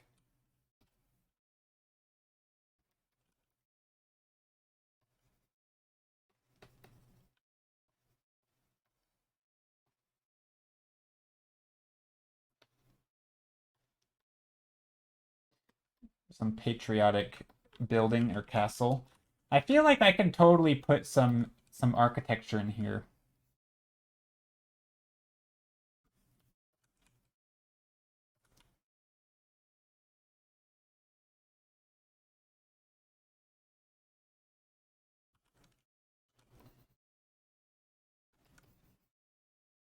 Something like that. That could work. 10 things I had that VHS when I was a young wait, when I was a big kid slash young teen. I see. Yeah, we had it too. Well, I didn't own it, but my brother did. My brother had it because we never had it like a TV even growing up. But my older brother, had a PlayStation 2 or a PlayStation at some point. And then we used that to watch DVDs on and VHS, or not VHS, but yeah, we had a VHS player as well. But eventually we got a bunch of DVDs, and I think that was one of them. And so I watched it a lot, or a fair bit. But I never remembered quotes because I'm bad at quotes.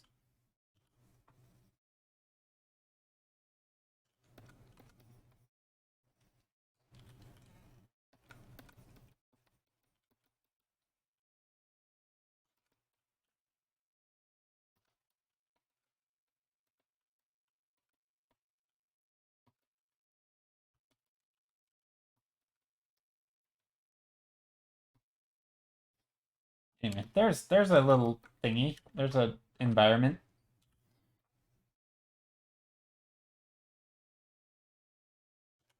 Maybe we get some white colors back here. This list is amazing.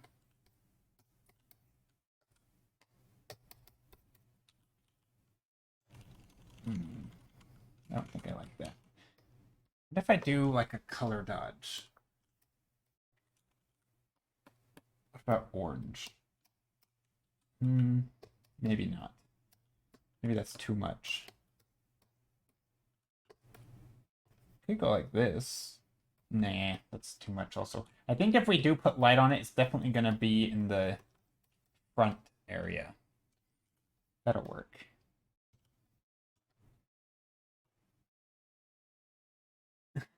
Sal is a person. Wait, should I say that? Wait, did I actually say that?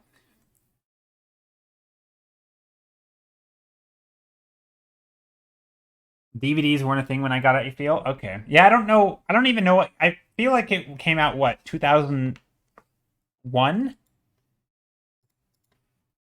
10 Things I Hate About You release. When did it come out?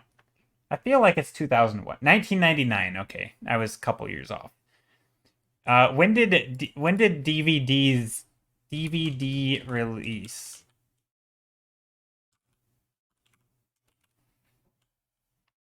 No, let's see. How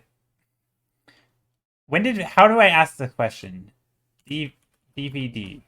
Let's see. Let's just Okay, wiki. Let's see what Wikipedia has. It was um first released in 1996. Okay. So I don't know if 10 Things I Hate About You first came out on VHS or DVD. It probably was still VHS. I guess we could have just searched out 10 Things I Hate About You. That probably would have told us more. VHS. DVD. It doesn't say. Okay, I don't know. I'm not going to look into it. Somebody else can find out. Let's see. The showeth hath not been slitteth. Oh, yes, it hasn't. Slide the show. Yep. Oh, it was a quote Joe read. Yes. It caught me off guard. Yeah, no, I wasn't calling Sal out. Sal is a person, yes. Yeah. That was the quote. Rona is speed. Rona is good. Rona is lit. These quotes out of context are wild. Also, hi, Sal. How are you? Okay, anyway, so here's... Ooh, I like this color. You get this, like, weird teal color.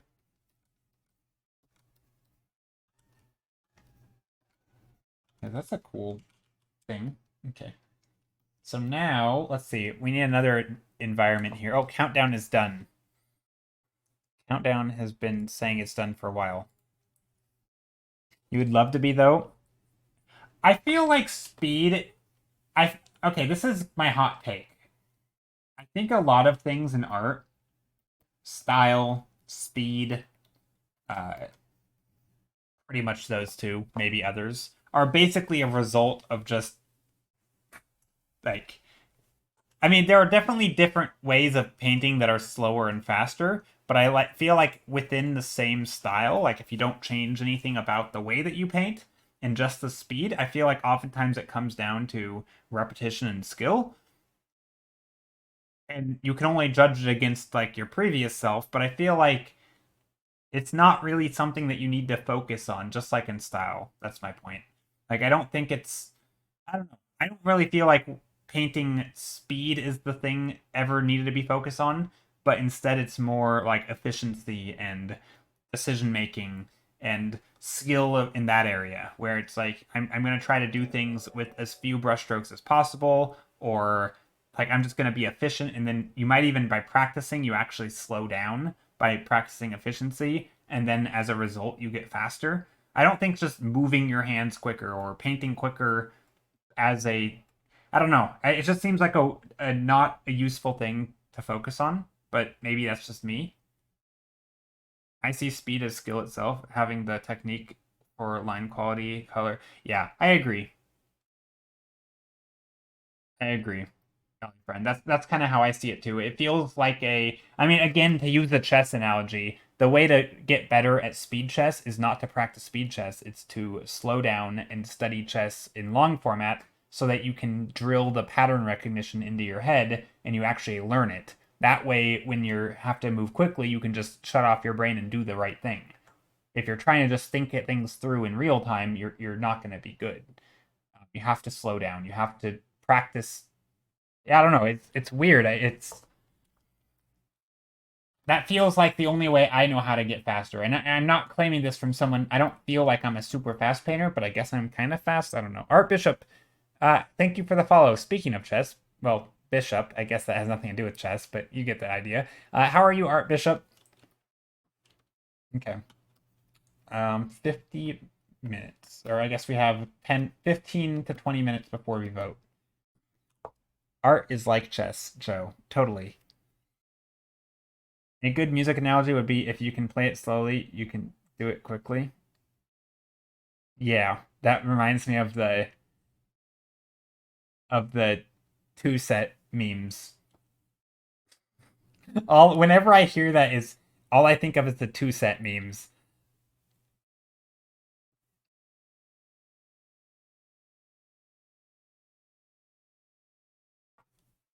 But yeah, I don't know. Exactly what I was thinking. Okay, is that quote actually a real thing? Like, is it actually what people mean by it? Because I feel like playing music quickly is kind of irrelevant because it's about being on time. Like, I don't know. I don't really get it. Also, are you painting 40 hours a day? Oh yeah, you know it. Practice every day, 40 hours a day. Okay. Um, this is kind of fun. Maybe there's some interesting shapes. I like towers and stuff. Maybe we'll do more of that today. We'll go like this. This will be on the one side, and then we'll have two sides and then three sides. So like, didn't quite look right. It kind of looked right. Kinda, sorta.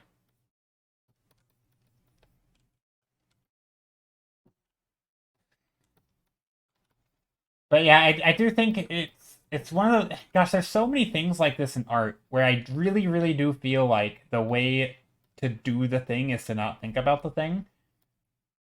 Same for like social media, right? If you want to like not necessarily because I mean in some ways if you really want to grow at social media, you should just focus on social media and ignore the art side of it.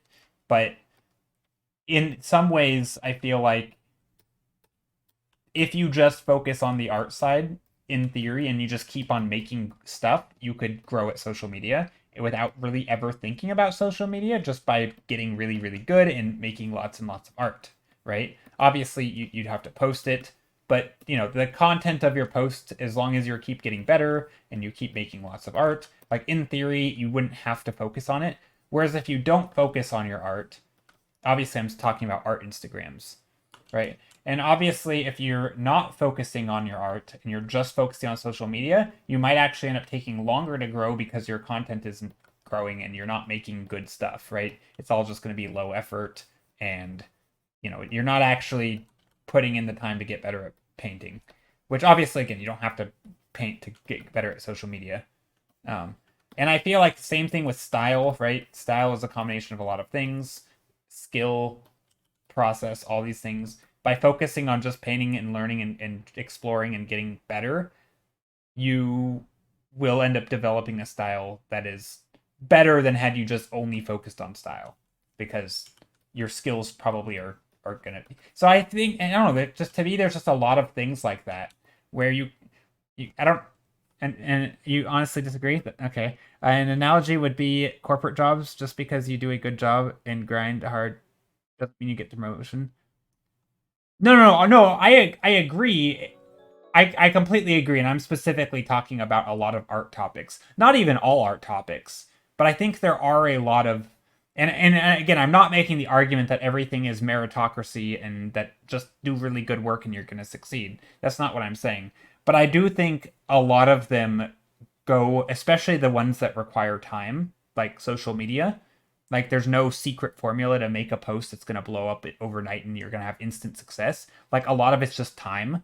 And so while you're spending that time, you could be focusing on other things. I mean, obviously, social media is a weird one because you don't actually need art for it. So I'm kind of saying as an art social media account, right? Like obviously you could just abandon art and focus on making memes and stuff and you could totally grow faster probably.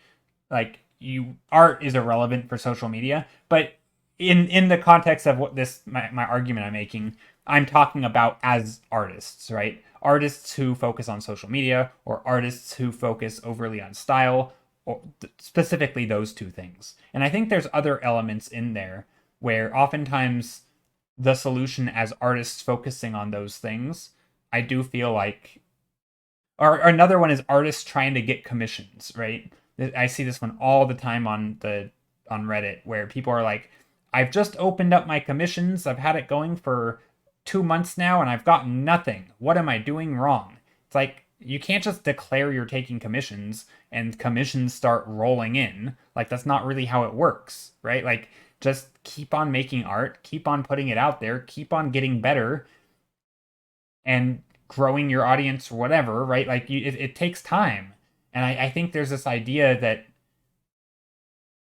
you should put your focus on this thing, and I feel like most of the time that focus is misplaced. Like, if you're a total beginner artist, your focus should not be on trying to get commissions, right? It should be learning the thing that you're trying to do. Or if you're trying to grow social media and you just don't have work to produce, it should be on producing work and making that work better. Obviously, you don't have to do art at all. So again, everything I say is under the guise of as an artist doing social media or whatever. Anyway, I don't know. Yeah, obviously I'm not making the bold statement that if you want to do something, ignore it. No, I'm not saying that. Obviously, some things require a ton of work in that very specific direction, and it's not going to happen by pure chance. Um,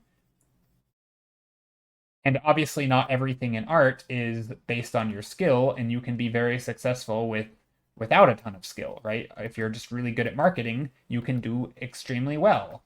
Um, but I kind of get that oftentimes that's not the person who's saying that.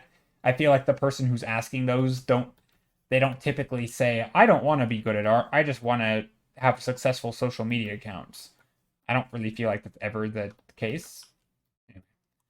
Well, I agree that art focusing on the craft itself is a very big part, especially if you are not doing abstract art. It can be hard to bullshit your way to the top if you can't draw proper anatomy and are in the realism community. Yeah, that's bad. Yeah, I mean, I think even if you are able to, I would still make an argument for not doing it. Because I think in the long run, I mean, I don't know. I think there's this, like, I guess if you're able to BS your way to the top, go for it, I suppose. But if you're not, right, if you're struggling to do that, I think trying to inquire about how do I be, like, people who are stressing out about, oh, I can't figure it out, I need to get better, and like they're clearly trying to put in effort. But I feel like if the effort is the thing that you're trying to find where to put your effort, putting it into the let's just, market ourselves, I feel like that's the wrong spot, right? If it's not already coming naturally, maybe that's not the, I don't know, like maybe now's not the time. I don't know. That's kind of, I guess that's kind of my path. It doesn't have to be other people's paths, but I feel like the marketing thing is one of those things that takes a long time anyway. And given that we're going to be painting and drawing for a really long time, probably, if you're serious about art, especially if you're talking about art as a career, you're probably talking about doing it for a long time. And I feel like if you are, skill should probably come first. Or just, it doesn't have to be any specific skills. It could just be growing new skills. I mean, even social media as a skill is a fine thing to focus on, right? Trying to understand it and grow it. But I feel like a lot of people are just like, why aren't my numbers going up? Or why am I not getting commissions? It's like, that's the end result you're looking for. And that's not the right spot to be focused on. I don't know. I guess that's what I'm trying to say is I think people are focused on the result or the metric and not enough on the actual process of learning the craft or learning how to do social media or learning whatever it is. Instead of focusing on learning the thing, they're focused on why aren't my numbers good? I don't know. Something I've been thinking about recently is if it doesn't come naturally, it's not for you. Oh no, I don't agree with that. I usually try to practice something until it comes naturally to me and it kind of become a part of my personality. Yeah, I mean, I don't agree that things need to come naturally to you, especially something that is multifaceted and has a lot of different smaller skills, right? You might have a ton of great ideas, but have no drawing skill, and that's fine because once you can eventually learn that drawing skill that doesn't come naturally, suddenly you can start leaning into your actual skills that do quote unquote come naturally, whatever that even really means, but you know what I mean. Like you can lean into things that you actually enjoy, let's say, right? You may not even enjoy an aspect. Also, if you don't like perspective, don't draw in perspective, right? There's other ways to draw than doing things, three-dimensional stuff. I mean, there's lots of different styles and ways to paint. If you don't like using lines, don't use lines, right? I'm not using lines. If you don't like doing intricate, detailed line work, don't do that. There's like a million other ways. Like there's so many different mediums and processes and tools and workflows and I like different types of art. There's definitely not I will say, and maybe in some degrees, and so, in golf, for example, right? Golf is like one of the classic, what they call like kind learning environments where there's kind of an established good way to do it. You're either successful or you're not. Like you either hit the ball accurately or you don't, right? There's techniques and processes of learning those things, and you're basically have these pretty solid metrics of whether you're doing it well or not, right? And if you hate it at the start and you don't feel like you're good at it, sure, why keep doing it, right? There's not a whole lot of additional skill sets that are going to come into play, right? It's kind of it is what it is. At least that's my understanding of it. Um but I think art's just not that way. It's a combination of so many things. You could have really really cool, or good, or you could just love one aspect of it and you can focus like almost entirely on that. Um, so yeah, I don't know. I think art is one of the maybe not one of the exceptions, but if that thing is even true of like, oh, you should only focus on what you're good at, art is an exception. It definitely does not fit that in my opinion because it's such so many skills. Nobody's bad at every single one of them. Yeah, I will need a poll. We'll have six today.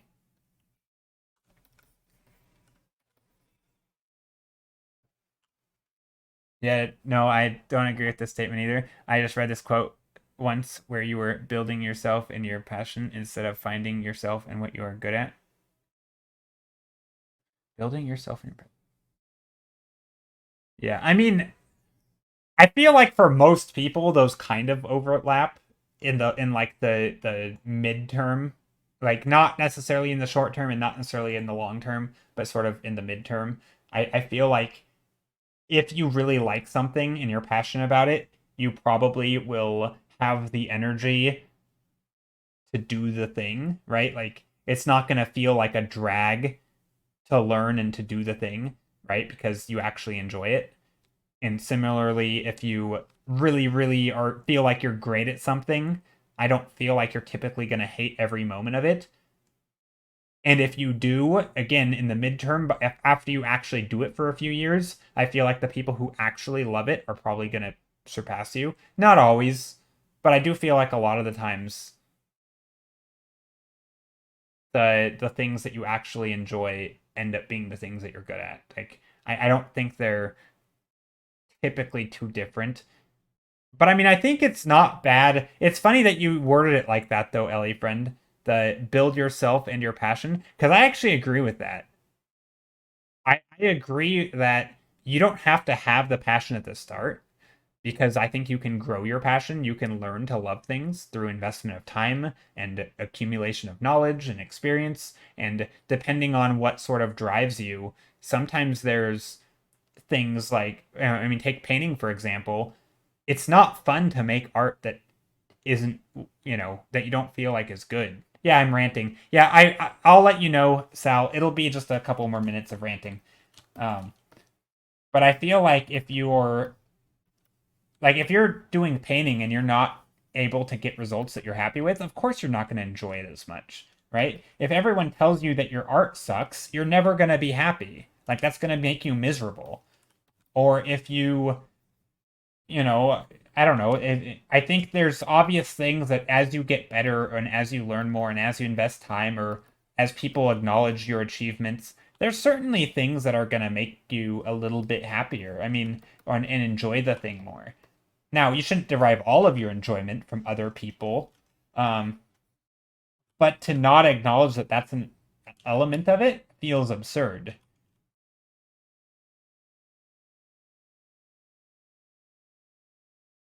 God, y'all need to massage your jaw muscles. I swear there's so many hidden tensions. Thank you for the raid, Pennyzilla. How are you, Pennyzilla? Welcome.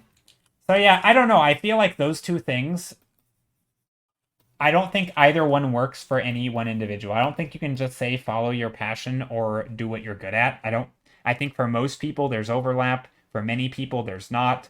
I don't think there's one right way because I don't think you always know what you're passionate about, and I don't think you always know what you're good at. Um, Pennyzilla, how was your stream? What were you working on? Thank you for the shout out. And actually, I think the thing about do what you're good at, I don't think people know what they're going to be good at, right? Because are we talking good at the start or good at the end, right? Like you might really struggle, but then you just keep on growing and growing and growing, and there's like no end in sight, and you become extremely skilled, right? Or maybe you start out really, really good, and then you just kind of stagnate because the skills that you need to keep developing actually are hard, and you aren't that great at them, and you never push through. Like who knows? Like you don't know where the peak is, and I feel like that's kind of one of the things that drives me insane about the like, oh, I'm no good at this. Like, how do you know you're still like a total noob? You know, how do you know you couldn't be the best golfer in the world if you've never golfed? You have no idea what you're like. I don't understand how people make those claims. Anyway, it was so nice, and yes, thank you for the shout out. Yeah, what were you working on? What were you doing today? Were you doing art? This is like a legit art channel. If I were super tired today working on mermaids for mermaid. This is like a legit art channel. Uh, I I were super tired today. Oh, nice! You were working on mermaids. Do you want to share? You should totally share. And yeah, I was just ranting. We're actually gonna vote on one of these, and then I'm gonna work on one till the end of stream and turn it into something hopefully that doesn't suck, but we'll see. So yeah, that's kind of what we do. And welcome in everybody. My name's Joe. I do paintings, mostly environments. Lots and lots of ranting about various topics, like what I was just ranting about. Uh, just different ideas, thinking of stuff.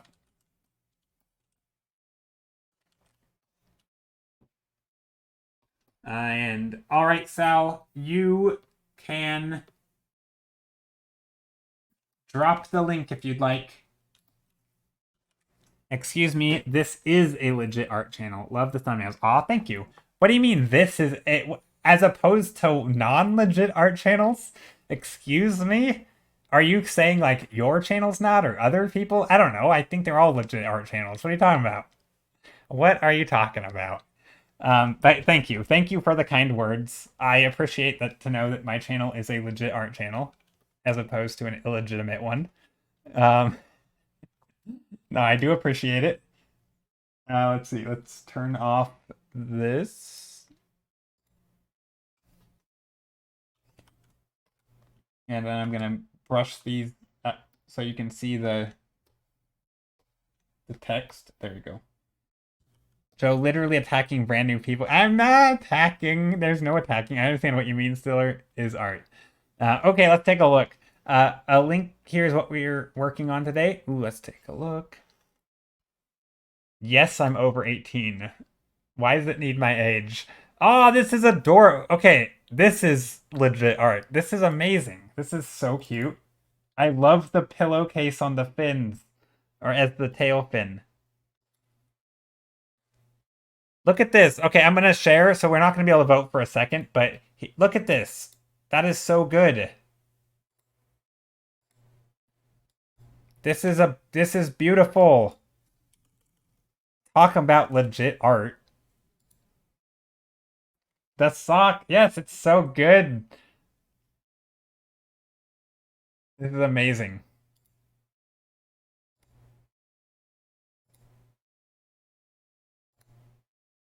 Why isn't the pin thing working?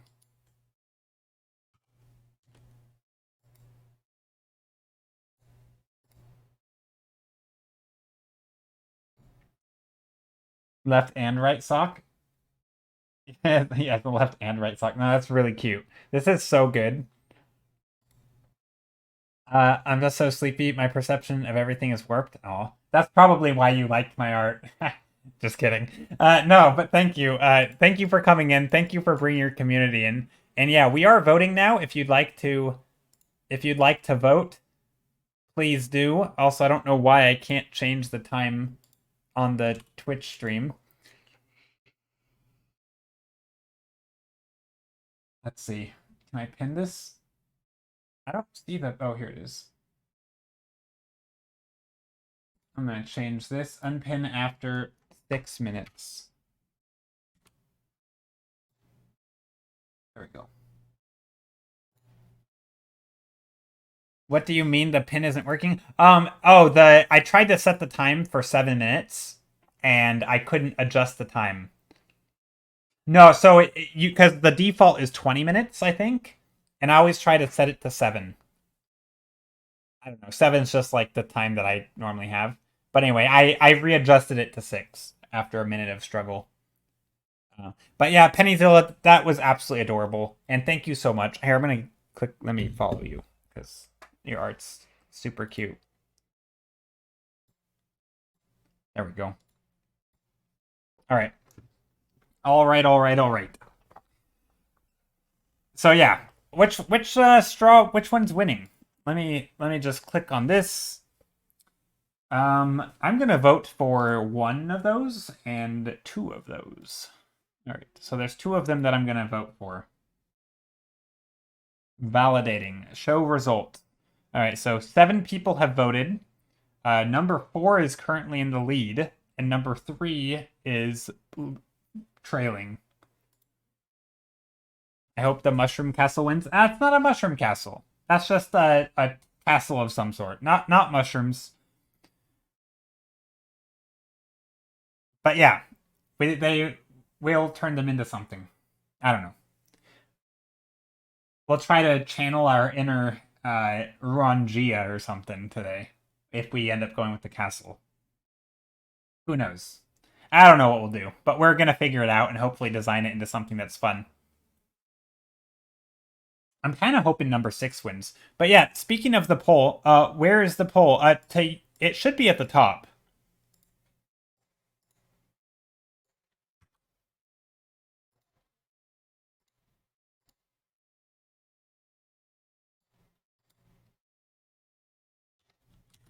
There's the poll. I love the colors on these thumbnails. Are really popping. I talk about color theory and composition so much. I absolutely love those topics. Yes, those are some of the greatest topics. Funny enough, I really love those topics as well. I don't really feel like I talk about color theory the same way other people do, though. I am like allergic to the naming conventions of certain color schemes that people like. I feel like it's very much a what do you call it? I feel like it's more relevant in like maybe I don't know. I just it never really feels like it's that important to me. Things like the split complementary and all that. Like I never really I think well, maybe that's not what you mean when you say color theory. But I don't know. I feel like a lot of people have different ways of teaching it. But I definitely yeah, I love color theory. I love just colors in general.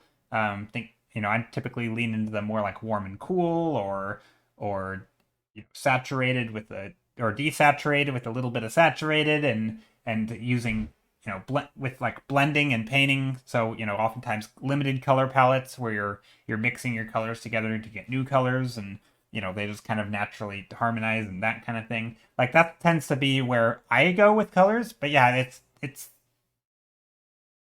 yeah, I mean a little bit of experimentation, seeing what works, seeing what doesn't, but also I mean, there are some sort of stricter rules that I tend to follow, but even those are super loose, and I don't know. Red Rogue Girl, thank you for the follow, and Bob Tot, thank you for the follow. Hope you're doing well today. Also, we are currently voting on a thumbnail that I will work on till the end of stream. We have 2 minutes and 5 seconds left. If you would like to vote, here is the straw poll. You have so much good contrast. Yes. Oh, yes. Also, values. I know it's not really what people think of when they think of color theory, but values is so important. Obviously, some of these do not have good values, like 2 and 5 specifically are extremely confusing because the values are very, very flat, but that's okay. We will fix that once we pick a thumbnail, because these were more for ideas, not for composition. Yeah. But yeah, thank you, and I really do appreciate the raid. It means a lot. I'll maybe stop in by your stream sometime if you're ever on when I'm on. Yeah, values is like I'm a big sucker for values. I obviously there's other types of contrast, but value contrast is just to me it's such a when it comes to final images, it's such a important one. 1 minute and 5 seconds left. Vote now. Which one's winning? Probably number 4, but we'll see. Show results. I have a hunch my internet's gonna blip. Okay, number 4 is still winning. Yeah, values is great. It's funny whenever people are like, "Oh, what? Why do my colors not look the way I want them to look?" And then I take a look and I'm like, "Oh, it's probably not your colors at all. It's probably values." Like I feel like most of the time when people say their colors aren't strong, it's actually their values are not reading very well, which technically affects the color, but I guess it all depends on how you view color. I don't know. I definitely view color in terms of hue, saturation, and value, and they really are just different parts. And when I think of color, I think of color as the hue, and it doesn't really matter too much beyond maybe warm and cool. Anyway, okay, voting is done. Number 4 has won. We're gonna go with that. Some sort of building and architecture today. So I'm gonna save this real quick, right there. Then I'm gonna save it again as a new file. That. Also, I hope I was recording the time lapse, because if I wasn't, oh boy, someone understands my heart. Yeah. No, it's I rant about this a lot, and but not like in. It's funny because despite all that, like I always talk about like I think it was last stream, literally last stream. I drew like a big pie chart and was like values is like 75%, right? And it's like you could focus on the other small 15%, but most of the time values is going to give your biggest bang for your buck, right? And it's not to say that like other things aren't important. Like the colors do matter, right? Especially in some sort of like when you're getting really illuminated colors and things that are really catching the sun, like dark objects that are being, like maybe you get like a dark purple that's really lighting up in the sun. Like sometimes it is the intensity of the colors that really do make the lighting effect, and they actually values spot the mistake. You know what I mean. Math is I'm an artist, not a mathematician. Okay, I don't need to know that percentages add up to 100%. Okay, maybe in okay, yeah, it was a dumb mistake. But anyway, but yeah. So anyway, my point is that you don't. I feel like sometimes I think I come across making it sound like um it is. It is a reality that when the values are well defined, all the rest, both the color and the reading of the painting, makes sense and relevant. Yeah, I mean there are cases though where it's the punch of the image is actually in the color, and there isn't a value contrast in that spot. So there are times where you have like the painting should still read. So like for example, I don't know if I'm gonna be able to do this on the fly, but you might have a painting where they're actually like you can still tell it's mountains, let's say, right? Let's say I'm making mountains here, and you can still tell they're mountains even in black and white. Valuable art lessons, yeah, totally. But it might be the case that this band is like, I don't know, like this, right? So it might be the case that you actually have that the focal point of the image. So like this image might read in black and white, right? Like it's not, it works, right? It's not terrible. right? Maybe we even have some snow up here. But I did something. I don't know if you guys saw what I did, and I don't know if you guys can tell what this actually looks like or not. So this image reads, right? It's not fantastic, but it's not the worst thing you've ever seen, right? You got some contrast, you got some value structure, but when I turn it unblack and white, that is so much different, right? It could be the case that you wanted this bright green spot here, right? This could have been one of the punch of the image. Bleh. What do you mean? Bleh? Am I sure about that? What? Like, it could have been the case that this was intended to be this way, right? Or this, for example, you wanted it to look like this, right? And you can't tell what I'm doing right now. But like this is pretty shocking. So if this is the image, this image is not the worst thing I've ever seen. No. But my point is that there are cases where the point of the image is the or is the color contrast. Not always. Most of the time, you still want your image to read. Like again, this image does read, but the focal point is not visible until I make it in color, right? So there are cases where the color matters, but I think most of the time, if you're just trying to do realistic lighting, color contrast is not the most important part, right? Um, it would be fun to do a bunch of paintings where we actually color contrast is the most important part of the painting or is the focal point. That would be a fun thing to do. But yeah, not today. Today we are going to work on this where the values pretty much stand for themselves and the colors are kind of just there as supplementary things. Anyway, so yeah, I think that this is my example of like that 25%, right? Like most of the time this is not the case.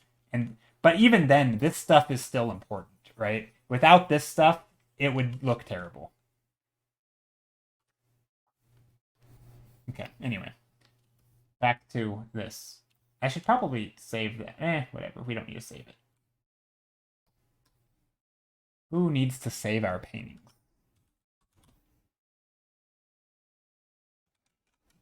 All right, making this larger. Gonna scale it up, and then I'm just gonna start painting right on top of it. Yeah, no, it's definitely not the worst thing. I was speaking. What's the word? I was being overly dramatic, or there's a word for it, and that's what I was doing. I wasn't being literal. I guess I say stuff a lot, and I don't mean it literally.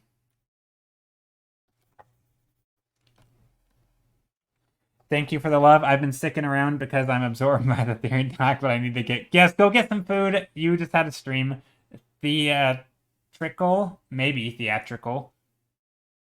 Or wait, that's not theatrical. Theatrolic, maybe. I don't know. I don't think I know the word theatrolic. I don't think that's what I meant. Um, but yeah, I was being. There's a term that I would know if I heard the term, I would be like, yes, that's the word. But I don't know what it is. Anyway. Hyperbolic, maybe? Is that what it is? Not maybe that's not the right word. Anyway.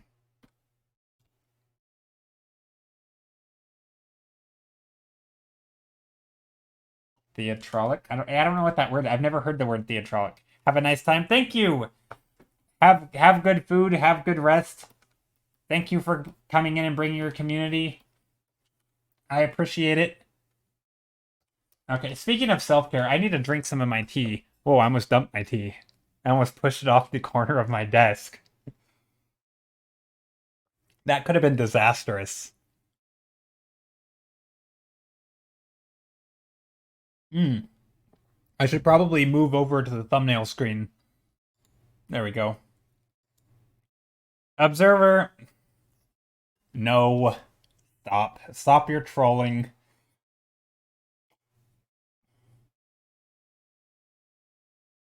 But yeah, speaking of art, which is totally not what we were talking about, if anybody wants to share any art that they've been working on, please do. Also, that goes for Penny, but Penny already shared. and is now gone. But if anyone else wants to share any art, please do. No spilling the tea, I know. Unless we're talking about the gossip. Isn't that what they call it?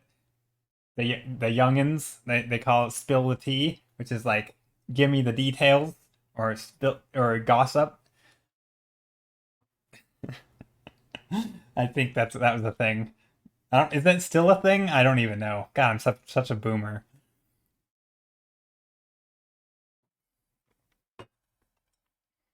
I'll show your line art in a few minutes before I rip it apart because I really dislike the drawing. Don't rip it apart. Just start a new one. Why destruction? We don't need destruction. Feel that tea, sis, yes? Yeah. Ooh, this is good. This is good. Very values. That lighting makes it look like there was a bright flash of a camera with the dark background. It makes me think of like a camera flash. It has those hard edges, but also the brightness of it. That's good. Yeah, the values are nice. Definitely gives that the intensity of like a bright spotlight. Okay, so this is gonna be the painting. So what I'm gonna do is just fill into the edges, and then I'm gonna start shaping it a bit. So I want to play around with shape. She's standing like 4 inches from a window. Oh, okay. Interesting. So yeah, I'm gonna come in here and try to make contrast in values mostly.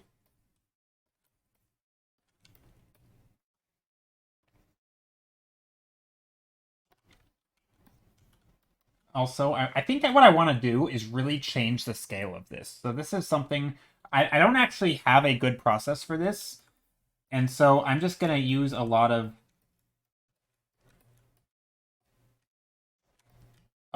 hard edge lines.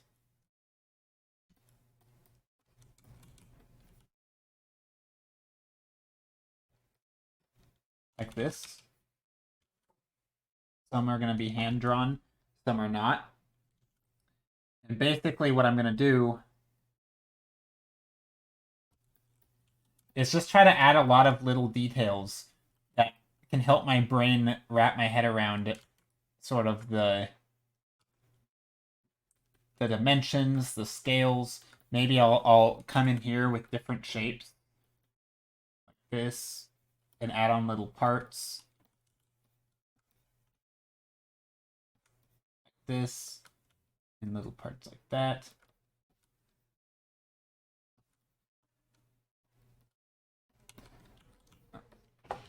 And in each one of these could be a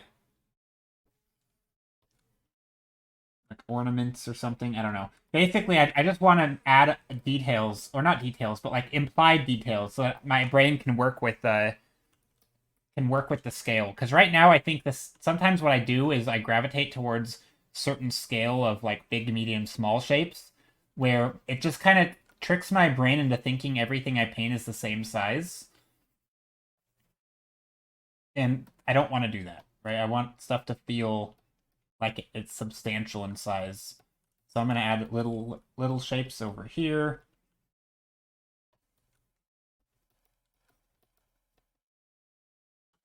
Okay, in which section of Discord can I put my drawing? Oh yes, it is under art stuff. Yep, art stuff. There should just be one called art, I think. Pretty straightforward. You could also do sketches and figure drawings, or maybe it's just called sketches and stuff. I don't know, something and stuff. And then yeah, then you can once you post it, you should totally drop a link into chat from it.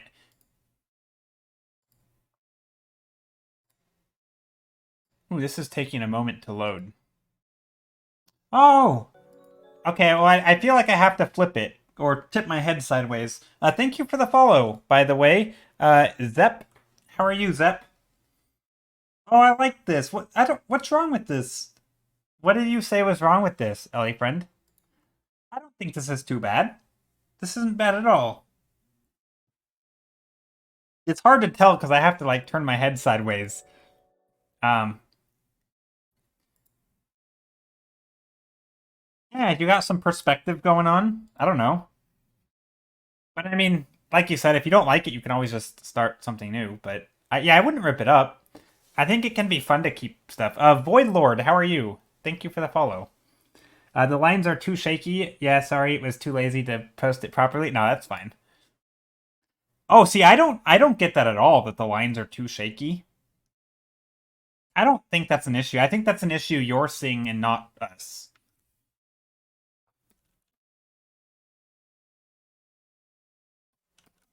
I don't know. I'm wrong, and maybe other people do notice that. I don't. Okay, so here's a castle of some sort or a tower. I kind of like the idea of little shapes and stuff. I do want to play with some of this a bit. Maybe there's like more shape up here. There's actually a Minecraft building that I had built that was kind of like this. Not quite, but a little bit. It reminded me of it.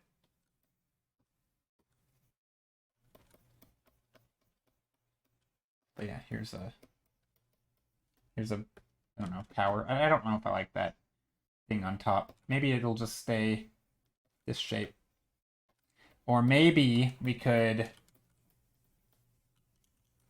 even widen the stuff and make it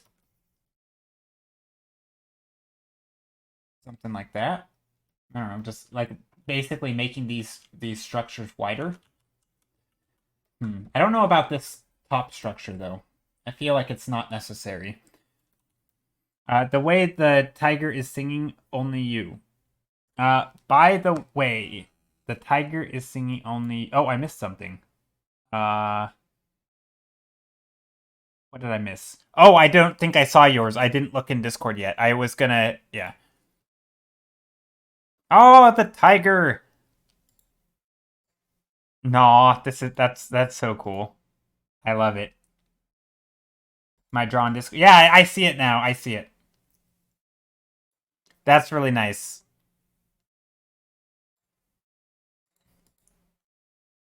I don't know if I know that song. Only you. I might know it if I heard it, but I don't know it off the top of my head. I'm really bad with songs, especially song names. If I hear a song and I've heard it before, I'll be like, yeah, I recognize it, but I will never know song names. I pretty much only listen to music as background, and so I just never bother to learn the names.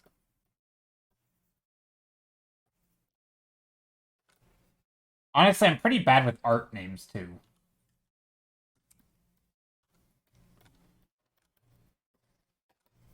Okay, let's think about composition a little bit now.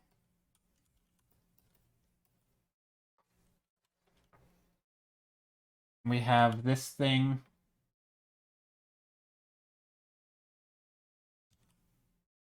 Maybe something like this.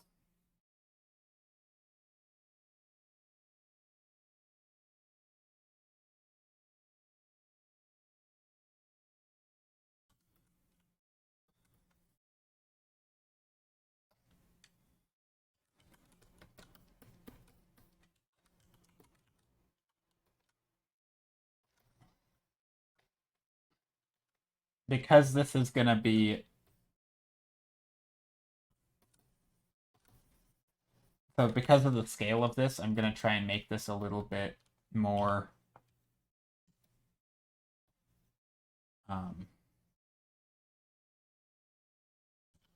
what do you call it? The scale of the texture is going to be a little bit more intense.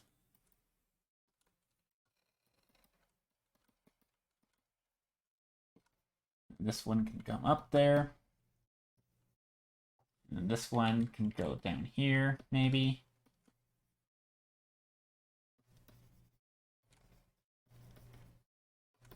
Down there.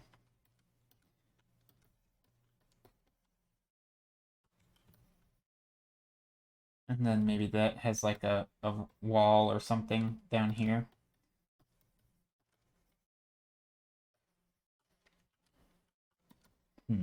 Maybe I want to put more shapes back here a bit so that I can really push the scale. Maybe that's what I'll do. Maybe I'll add some shapes like this or something.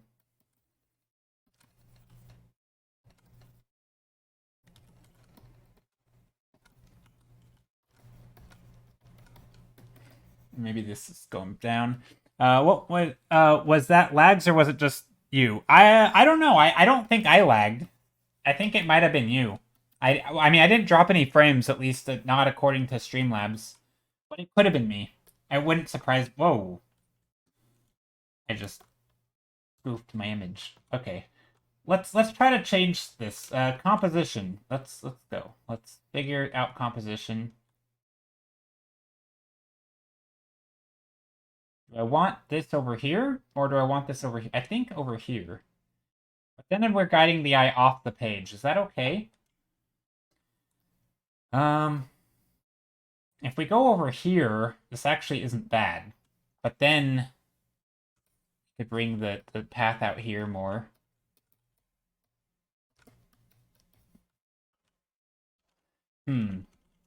Let's think. I gotta solve composition. Right now, I think it's a little too center. I do feel like maybe this was the right play.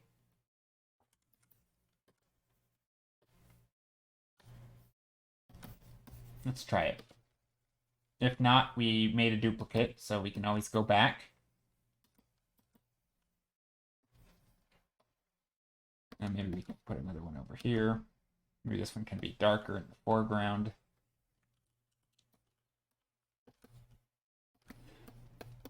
So we had some of these bright red things, which are cool. I don't know what they are, but maybe there's, I don't know, something that's bright red over here.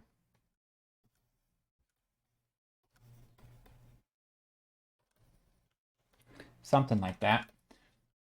Let's see. What is the material? I guess it just could be rockiness.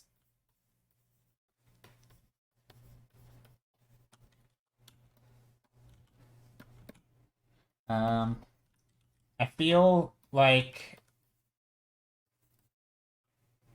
the background is not quite bright enough. I want to imply that there's a lot of distance back here, so I need to add the layers, like an ogre, or an onion, or whatever. Yeah, lots and lots of layers need to be added.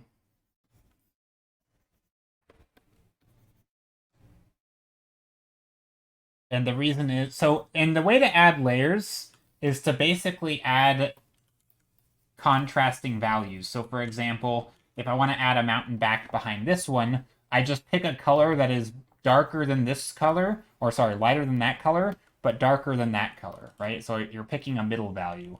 And the way that I do that is by taking that dark color and painting lightly on top to the light, and I get a new value. Whatever new value I get is guaranteed to be lighter than the last because I'm blending it and darker than the previous, right? Same thing if I take a light color and lightly paint on top of the dark, that new color is guaranteed to be darker than the light and lighter than the dark, right? So both ways work. I could go light on dark, pick that color, or dark on light, right, and pick that new color. Even though these colors aren't perfectly the same, they're pretty close. So that's kind of how I do it, and you can just create new layers back here indefinitely. You could go far back. Hey, Disney Viper, how are you? Welcome, welcome. Thank you for the raid. How are you? How is your community doing? Hope you're wonderful today. Also, is my music loud today? I don't know. Maybe it is. Yeah, how's it going? Welcome in. If you're new here, hello. If you're not, well, also hello. Sup, homies. Or sup, homes. How's it going? Yeah, Disney Viper, what were you working on today? I mean, it's kind of loud. Okay, I can turn it down a bit. It's a little loud for me, is why I'm asking. But some songs always are. Yeah. Classical music be like that. They had really bad audio control. But yeah. So today we are painting this little castle tower thingy, and I'm working on composition, trying to make things flow. Also trying to get the shapes to lead into each other and make them interesting. I don't know if I want... I guess I want more shapes back here.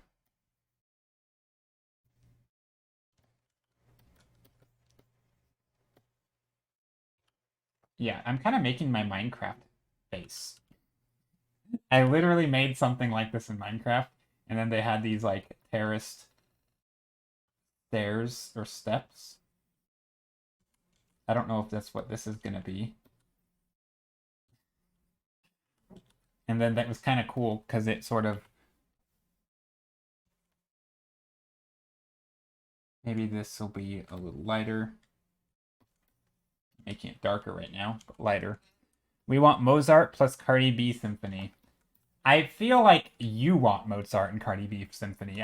I'm not... I don't think I've ever... Have I liked Cardi B? I might have. I think it was... Okay, so I have a story about Cardi B. I think it was... Rona might be able to correct me on this, and I don't know if Rona's still here. But I think at one point I said I don't like Cardi B. No, it wasn't Cardi B. I'm pretty sure it was Doja Cat. Or maybe it wasn't. I don't remember. It was somebody. It could have been Doja Cat, could have been Cardi B. But anyway, it was somebody. And I was like, I don't think I like them. And then she played a whole bunch of songs for me. Some of them were this particular artist who might have been Cardi B and might have been Doja Cat. I don't think it was Doja Cat, actually. It was somebody. And it was somebody else. And no, I'm pretty sure it was Cardi B. And there's a whole, like, intermingled between a bunch of other pop songs or, like, whatever you call it, hip hop songs and stuff, was Cardi B sprinkled in there. And all of the ones that I said that I liked, I think ended up being Cardi B. So I'm pretty sure I like Cardi B. I don't know though because I couldn't tell you the name of a single song, but I think I do. I don't know. It's some I liked somebody who I didn't think I liked. Anyway, or at least I liked it more than the other stuff. Anyway, I was reviewing my viewers' art. Oh, nice! It keeps blowing me away. I love seeing how much they have improved over the years. Oh, that's awesome. Well, if you want to link anything to your own, to an Instagram or ArtStation or DeviantArt or Kara or whatever. Speaking of Kara, I'm trying to just get people on board with it. It's like a new art site, and maybe new, maybe not new. I don't know. Probably a couple years at this point. I have no idea. But anyway, they have like an anti-AI stance at the moment, which is kind of nice compared to like DeviantArt. Joe going on a whole rant to tell us I like somebody. Well, it was just a funny way because I didn't think I liked them. I'm like, I don't... It always sounded like an artist who I just kind of rejected because I think I had heard a song by them and I didn't really care for it. But then when actually doing like a blind test without knowing who they are, I actually ended up preferring their music to others. So anyway, I thought it was a funny story.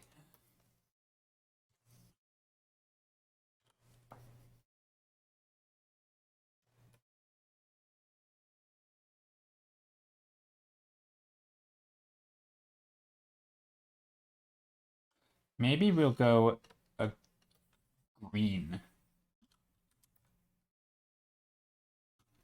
I'm just sassing. Yeah, sass is good. We like sass here. I like sass. A healthy dose of sass. Can't go wrong. Okay. Okay, well, we can go wrong with whatever I just did. That was not amazing. Let's see. What do I want to do? How do I want to do it? Maybe I work in the darkness in here. That sounds very moody. That sounds very edgy. Work in the darkness. But yeah, maybe I make some darker shapes in here. I think I need to do more shape design. Right now, my composition is the thing that's lacking. Some people might even say it's okay, but I'm gonna just object. I don't think it's okay.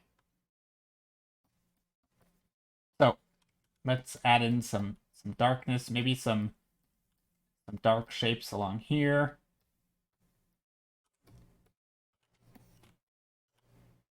I do kind of want to add additional colors, but I don't know how. I'm not sure what I want to do. I need a concept. This is kind of icy. I feel like there's going to be ice here.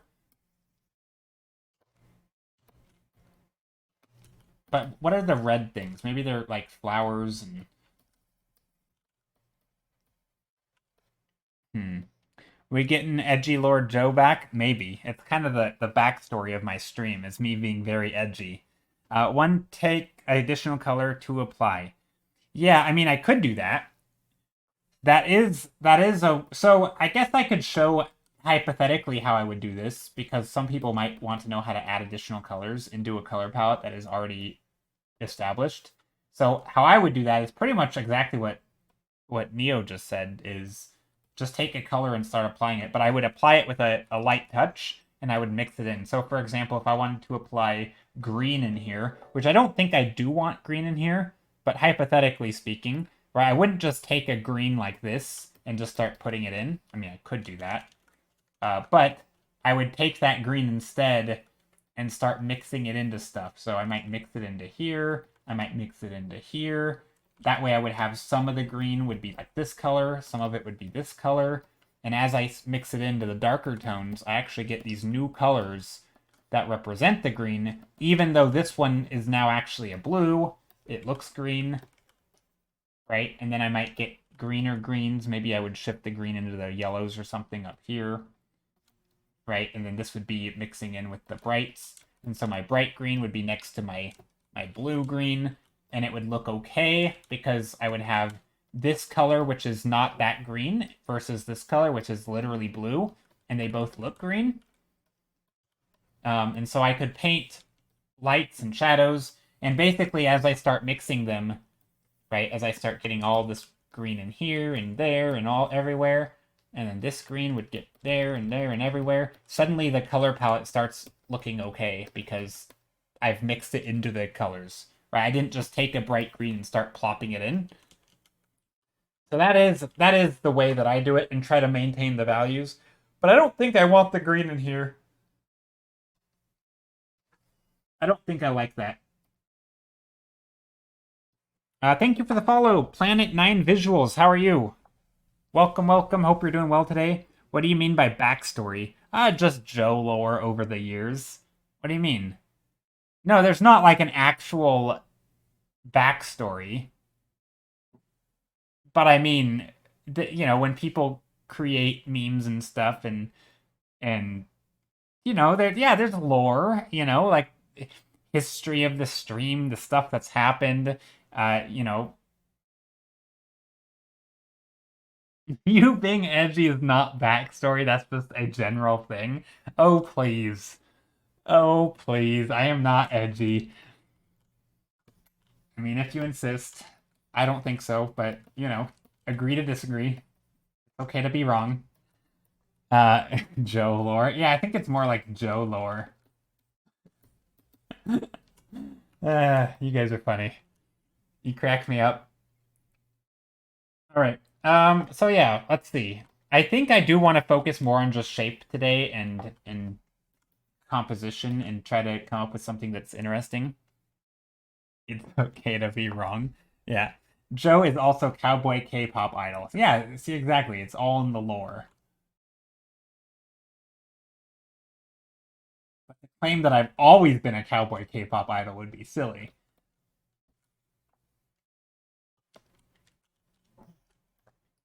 Maybe we get some little shapes here. This shape can be rounded, I guess. I guess these are all kind of rounded. Although these are looking more rounded. So I guess maybe we... like that.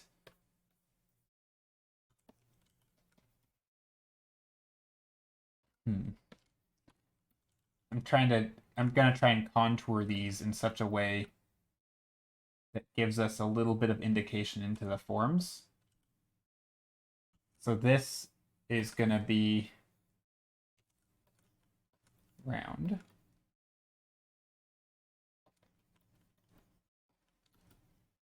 But also, we should get some of this red down here, I feel like, to bounce into to mix into the colors a little bit. Also, I think all this red stuff down here that I have, whoop, or like this color of red, brownish color. How do I want to do this? I guess I could take just a brush like this and paint them by hand. That's probably not the most efficient way.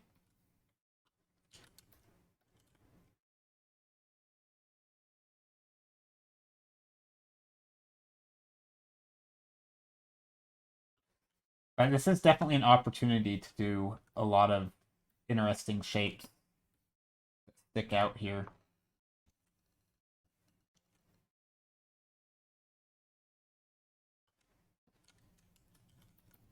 Like that.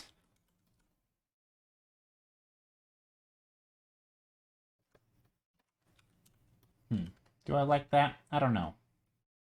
I'm not convinced that I like that. Also, I feel like this shape is too something. What is it? It's definitely too something. And then these should be higher up. You could definitely get some nice shapes in there. I think these are way too large though up top. I went too heavy on them. But I'm just trying to imply stuff right now. I'm not really trying to do any details.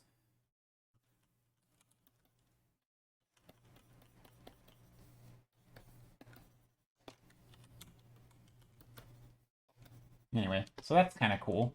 Maybe this shape could be, there could be something interesting up top. Again, we should totally be seeing the concaveness of this all, because it should be extremely rounded. Because we are looking up very high. I'm going to increase that by adding some shapes up there. Also, if I add any shapes like darker patterns or anything, they need to follow the... They need to follow that. Let's see. But I think the main thing is keeping the contours intact, where we can understand the form, which also means doing the shadows and light properly.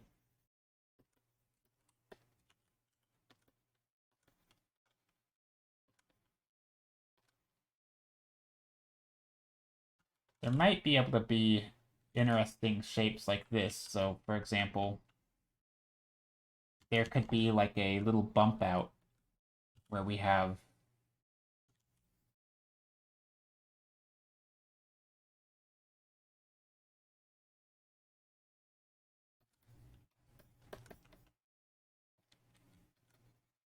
like another little band here.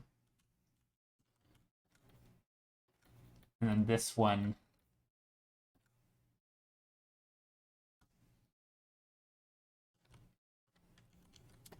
yeah, that would be something like that. That way we could have little arches up here. Maybe these are darker.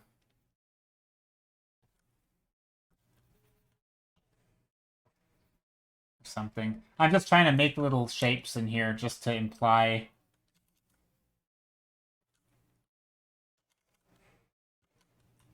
details. I mean, technically I'm adding the details by doing this, but you get the idea. So yeah, that could go all the way around. Maybe there's like a little band here where it bumps out. Actually, maybe this just goes all the way around. Maybe that's what this is. Something like that. I'm just trying to design some interesting patterns and shapes. The white reminds me of the pictures of Greek houses. Yeah! This reminds me of the Minecraft house that I had, Steph. Or have. The white reminds me of pictures of Greek houses. Yeah, I don't know much about Greek houses. Although I'm not sure if I like these little intricate things in here.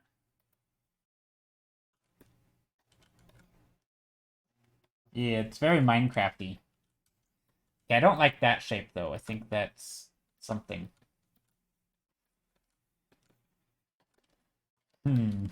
Do we want another thing down here? Maybe?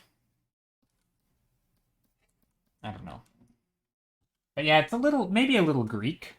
I should probably find some references to get some ideas from.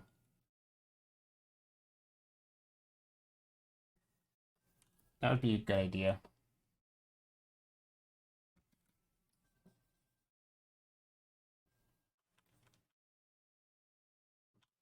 I do think I could do like a... See if I can get this right. Like a garden of some sort. It could be like a... Could be like a pond. Maybe that's what it is. Maybe it's like a frozen pond. And down here we have these little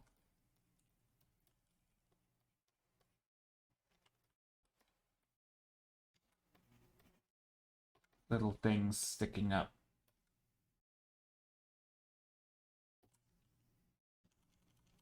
I don't know. Maybe not. It could be kind of fun. I can kind of just go around the contours. Maybe there's another one down here. This one would need to be probably in shadow more, though. We don't really have a strong light source and shadow source, so maybe there's light coming in here. I think I have a bad habit of using the lasso tool like this. And then this is I'm gonna take like the bright white or the bright blue and put that in there. This is gonna be the snow.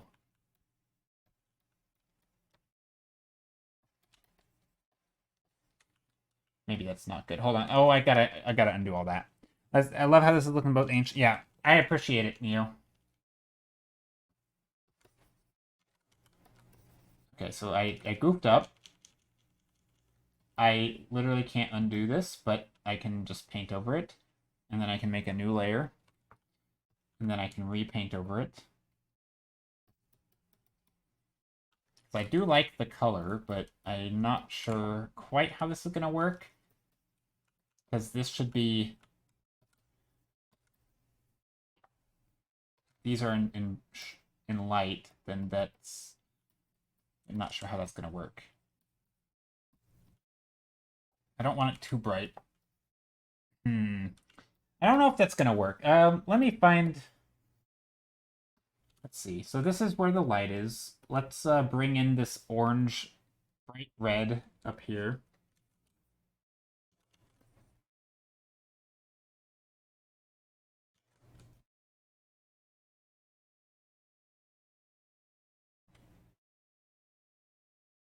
Something like this.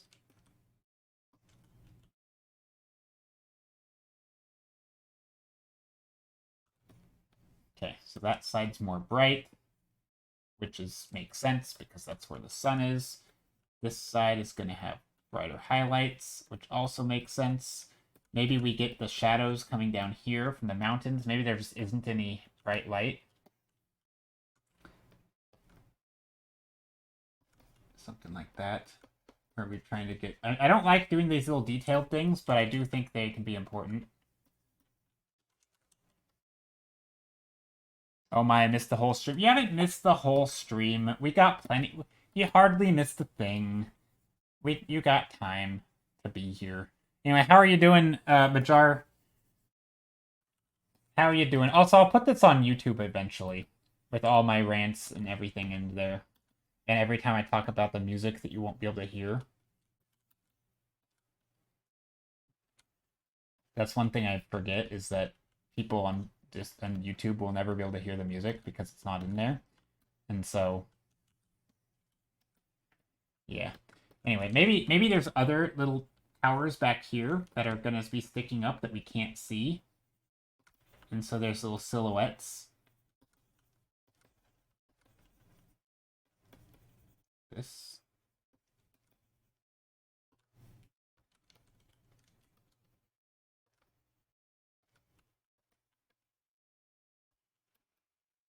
There. That's kind of cool. This is my big, medium, small shapes where I'm using the background as some smaller shapes. Joe, you've been streaming for 3 hours now. I know. Yeah. It's not done. I'm not done, though. I mean, no, it was a joke when I said you haven't missed a thing. But no, you haven't missed a thing. I basically just started. Anyway, yeah, how are you? Majar, doing great. Two nephews' birthdays now. Building some drawers and watching Jay Stiller. Nice. Nice. Building some drawers. You know how old-timey people call drawers pant, or they call pants drawers? Where did that ever come from? I assume you're not building pants, but you never know. If you're over the age of 80, you might still call pants drawers. Or breeches. I like breeches, though. Breeches is a good word.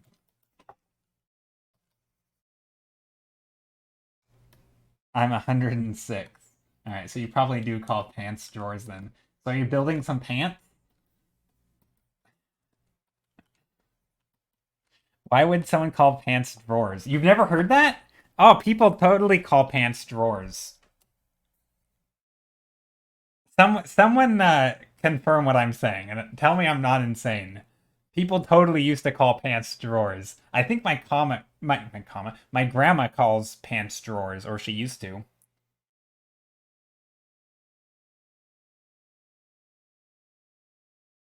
It was drawers.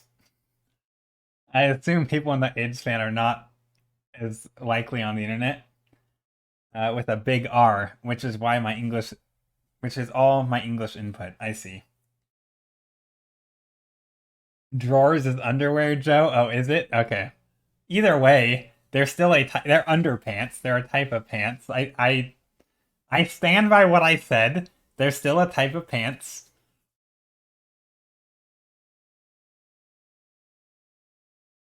What?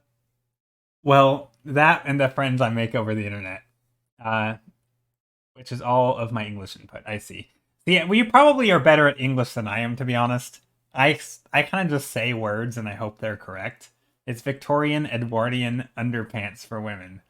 Is it just for women though? I feel like drawers are for anyone. Anyone can have drawers as their underpants. I don't think that's. Well, my grandma was not from the Victorian era, although maybe she is. Men's had long johns. Well, yeah. Are those from the same time period? Interesting. Okay.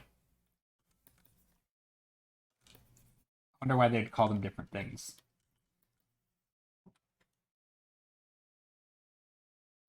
Although, yeah. Yeah, my grandma isn't that old. I mean, she is pretty old, but I don't know if she actually calls them. I think she calls things drawers. I don't know. I'm not sure. I'm not even sure what drawers are. At this point, I'm saying the word so much it just starts losing all meaning. Okay. I do like where I'm going with this. I don't know what the. Maybe I can put some stairs in there. I do like my stairs.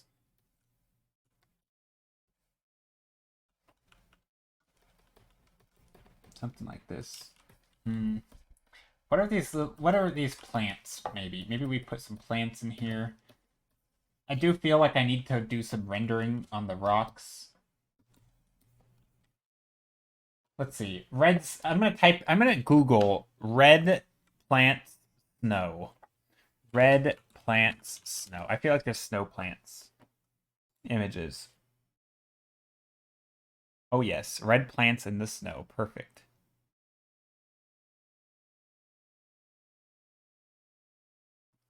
Or just snowy red plants. Snowy red plant. Okay, same results. I think there's like red dogwood or yeah, red dogwood is, or is it red something where the stems themselves are red, and so when all of the leaves fall off, you are left with this red plant, which is pretty cool. Is it red? It might be red dogwood. Yeah, red dogwood is the thing I was thinking of. I always feel like these look nice. These are cool. plants. I always felt they looked. Yeah, I always felt they looked neat. Let me show you. I just found a reference.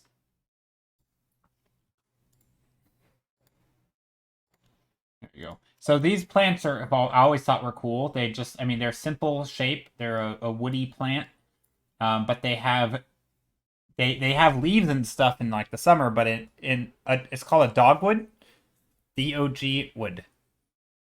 Anyway, so they're cool because they just you could just make little stems, and they're like a woody. They're like a shrub essentially. Um, And yeah, I think they're nice because in if you want to paint snowy stuff, you can just paint little red vines or little red sticks and stuff, and they contrast nice against the white. So that's a thing. I think there's other kinds of red plants as well, but I feel like those in particular look nice in the winter, and a lot of plants just look gross and boring in the winter because there's not a lot of color. We want shrubbery. Well, that is shrubbery. Shrubbery. Very bushy bushes. I know everybody calls things bushes, but I remember still back from my landscape architecture schooling days, we were taught to never call things bushes. It was always we call them shrubs or trees or whatever they are. But bushes is like the unofficial term, and it typically people just refer to anything that looks like a bush, even if it's not a bush, because bushy is more like the shape or the form of it, whereas shrub is a type of plant. It's a classification of a plant. Anyway, it's such an artist thing to be like to like a plant because it contrasts against snow. No, it's not even just an artist thing. It's even a land. So in landscape architecture, I actually know this from college because some like you don't just want to design for one season, right? If you're doing a planting plan and you have to pick plants for a location, the idea is you should be able to um you should have in mind what it's going to look like when the leaves aren't on it as well. And so you design for all seasons. So picking things that can still make a place look nice in the winter is important.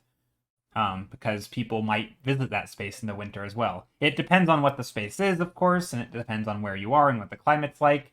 But yeah, because you don't just want something to look nice in the summer and then leaves fall off and everything looks dead and boring. But so if you can pick some plants that thrive in the winter or look nice in the winter at least, you can kind of make it look nice all year round. Anyway, so that was like a little thing, a thing to keep in mind. And that was one of the plants that had stuck in my head. So yeah, just having plants that contrast in the winter. But I suppose that's an artist thing. I don't know. It's a design thing. You want stuff to look nice.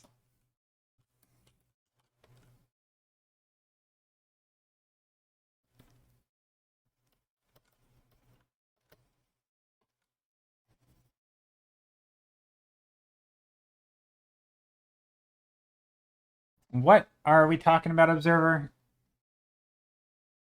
Medium long and short johns for forgotten by history. Yes, we want a shrubbery. It's bushes are the presidents. Oh yes, we got the presidents of the United States. Yeah, I wanted to add that. You beat me to it, Observer.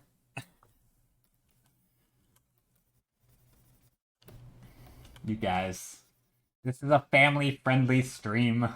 No talking about that. Gotta censor yourselves for the children. No, I don't know if there are any children here, but anyway, it is good to I don't know. I try to avoid certain topics, and I feel like that's a good one.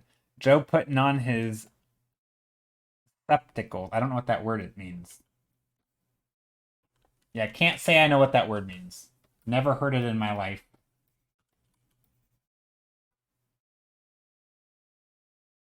A jar. Stop. If I just say to not be talking about this, you guys immediately start. This is a good way to get timed out. And I know I sound like I'm joking, but please don't test me.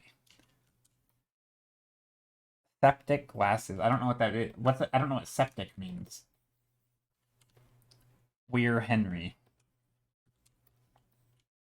Henry.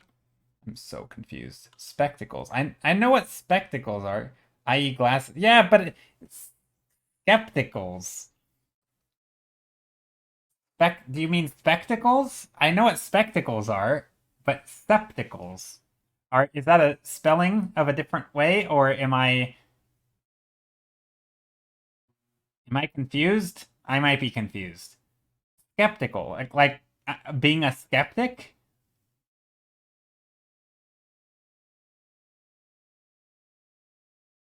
Like I'm suspicious. It's a joke from Gravity Falls. Okay, well I haven't seen Gravity Falls. You can't be throwing out I've already said today that I'm bad at references, and now y'all like throwing out references. Oh my gosh. Funny thing though, I lost my glasses for 2 weeks. They were in front of me the whole time. I don't know why, but I hung them off my jewelry tree while I was cleaning this morning. I was like, OMG, there it is. Ah, it's good that you found them.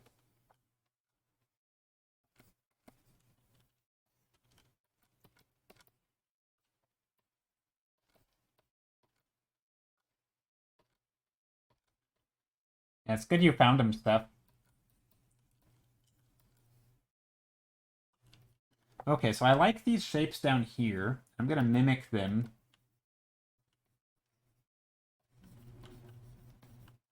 And so we get these little dark shapes sticking up.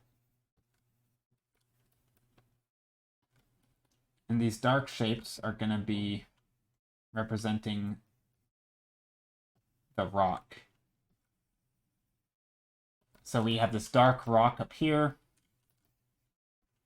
Just trying to carve some shapes that are kind of interesting. And then like that. Blocked shapes.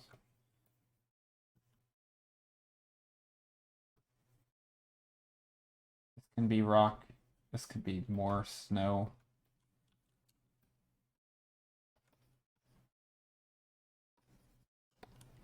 Okay, some of these might end up looking like I'm running them off the page, but I think that's okay. I think also over here I can contrast a little bit better.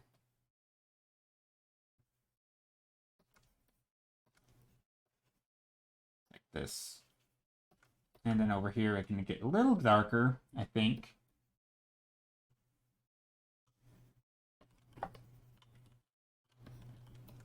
Something like that. I think that works.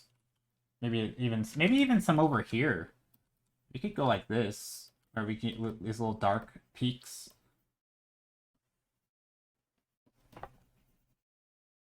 And then I can take a very, very small brush and just scatter in the drawing back here to imply snow.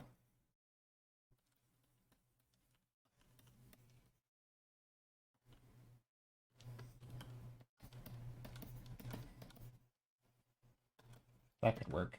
Maybe over here, there's clouds. I'm now really thinking about composition again, trying to bring it back around. Darker corner, I think.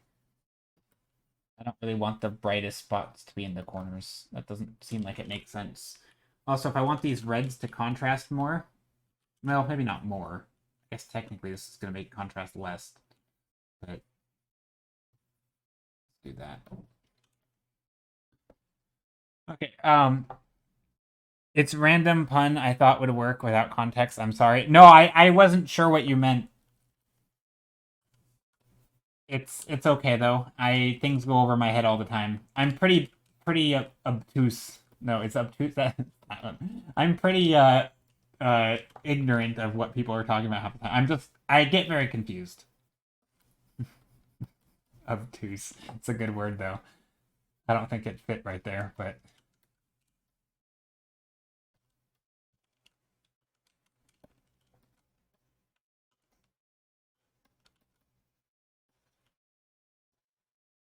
yeah. I things go over my head quite often.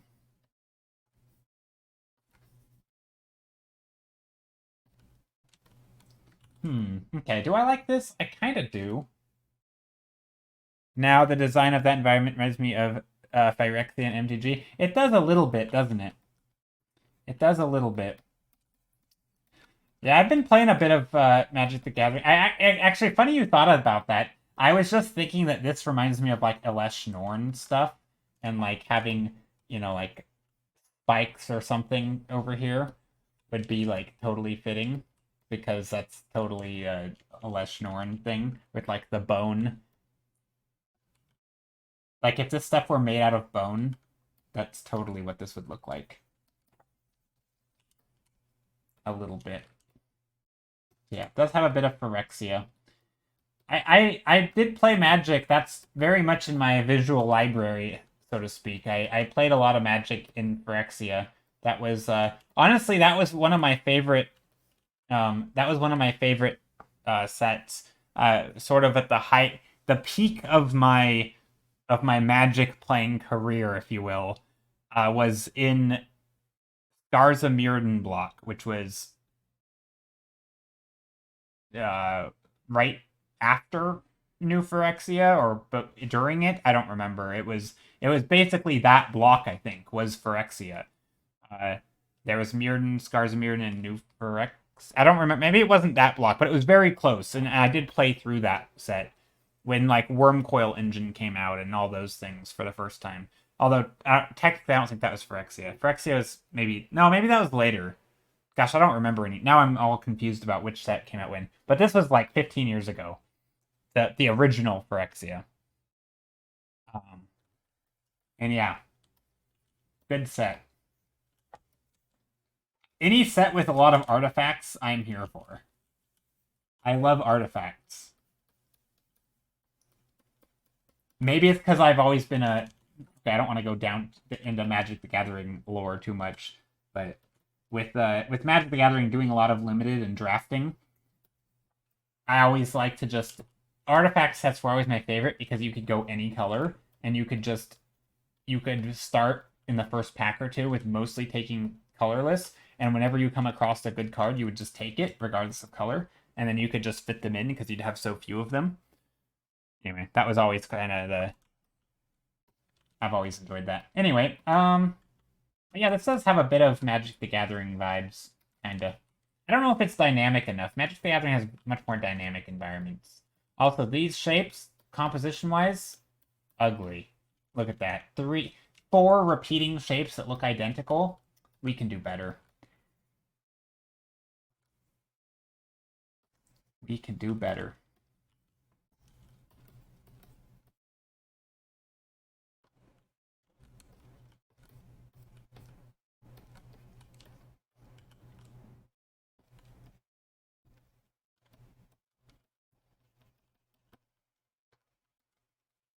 Also I'm gonna bust out the old baked apple custard brush and use that for a bit. So I'm gonna make a new layer, merge everything. Bone furry tower. That sounds disgusting. I don't think we're gonna have. No, we're not making towers out of bone and fur. I don't know. That just does not sound appealing. No, thank you. The what brush? It's called baked apple custard. It's this brush. This is awesome. It reminds me of a mix between Jabba Palace from Star Wars and the Witch Queen's expansion in Destiny. I don't know what either of those look like. But Kenobi, thank you so much for the kind words. Yeah, so I know what Star Wars is. Jabba's Palace. I can't picture it. Um, and the Witch Queen's expansion. I've never played Destiny. Don't know what that one looks like at all. But anyway, yeah, this is baked apple custard brush. It has a nice texture.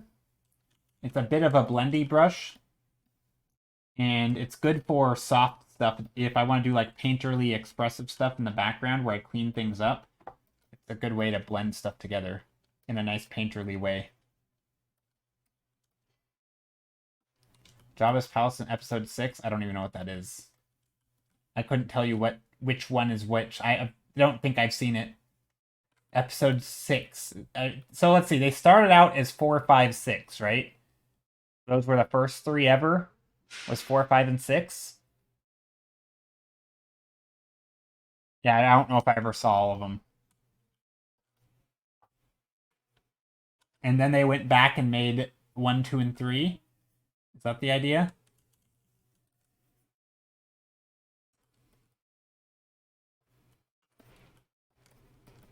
I think Star Wars is the only one where you have to like count backwards. Joe, you have seen 6. In Star Wars, have I? What do you mean? How do you know I've seen 6? I haven't seen that much Star Wars. I don't even like Star Wars. What do you mean I have seen 6? How do you know I've seen 6? It's when that person rescues Leia and Solo. I don't know. Maybe? I don't know the story. I wouldn't remember. I don't know if I've seen it. I have no idea. Probably, I guess. I I think I don't know if I've ever made it through the first Star Wars. Literally. I probably have seen some of one of the newer ones. I have been fool. I'm not a Star Wars person. I told you it was hard for me to get into them because I tried I tried so hard and got so far, but in the end it didn't even matter. No, but I really I did try, but I just never could. It was hard. And I know you don't. No, it's not that I don't like Batman. I don't mind Batman. I just think as a superhero, he's silly. I actually enjoy the movies. I thought Batman movies are pretty good, actually. I just think as a superhero, Batman and Superman are not very like clever or well designed. They're just so basic. I feel like I could critique them all day. It's like Batman is like the non-hero hero who's just has a whole bunch of gadgets and money, and he's there's literally nothing special about him. He's just basically Elon Musk, and then except he fights crime. And then Superman is just overpowered beyond belief, and then he's like neither of these characters are like have anything really special. They're just one's OP and the other is like rich dude with gadgets. I don't know. Guess it's I feel like there's most villains or not most villains. I feel like there's a lot of super villains who are literally just rich dudes with gadgets who are basically like Batman but just evil and they are a little bit more niche and they have it like an expertise. Like take like Doc Ock, right? Or is that his name? Yeah. Like he's basically a rich dude with gadgets, right? Except he's the one who designed it. He's very narrow in what he has, but that makes sense because he's just a smart scientist dude and he has gadgets. Like I don't know. I think that's way cooler. Because he's more narrow. He's not just oh well whatever the show calls for. Jay has no time for Star Wars. Too busy. Yeah, totally. That's why. Because I'm so dang busy painting all the time. It's not. That's not the reason. But that's a good cover story. Solid cover story right there. We're gonna go with that one.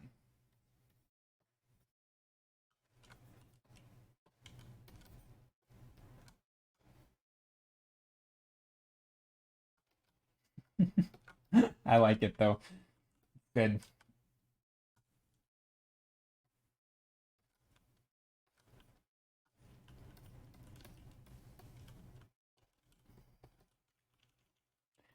Okay. Let's see. I think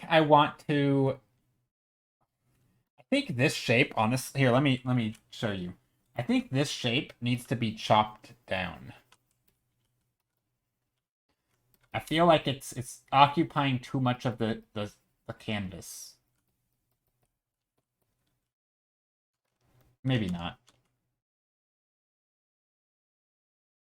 Or maybe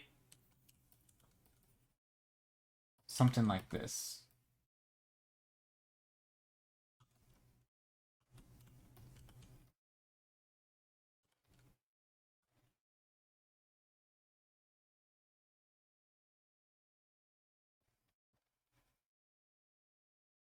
Maybe like that. That could work. Basically, I felt like the shapes were not... And I'll put some over here, too.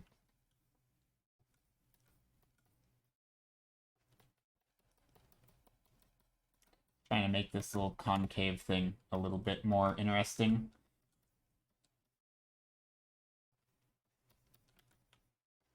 There we go. A little bit circular here. Maybe there's some shapes down here as well.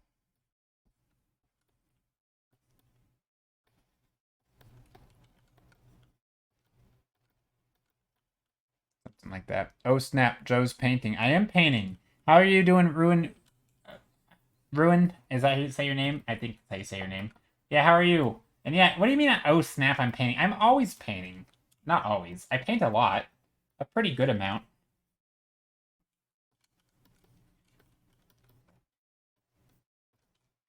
Ooh, I know what I could do. I could try to use the lasso tool in combination with this brush and get some nice texture in here. That'd be good. Oh, I like that idea. Let's try that. Let's see, where do I want this brush to go? I could go like this. Let's make a new layer first.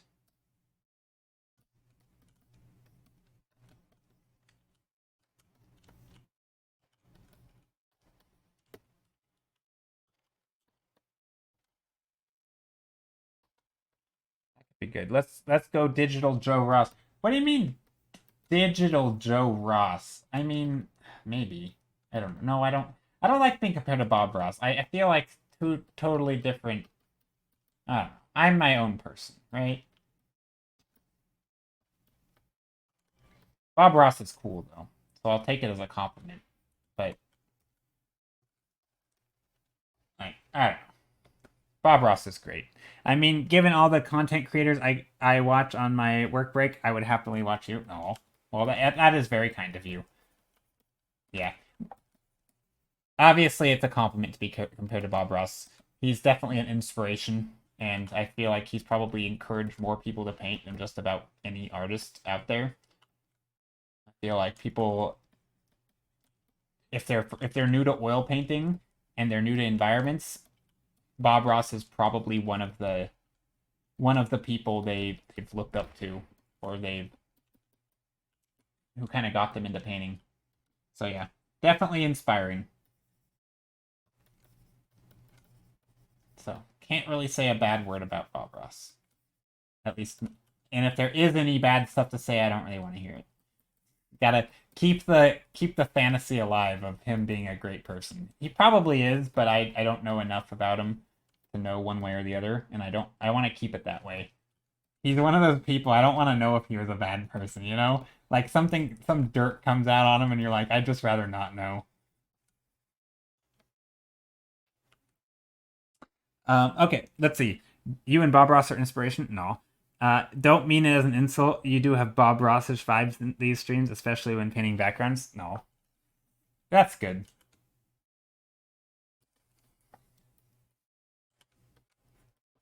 Putting some little things. He cheated.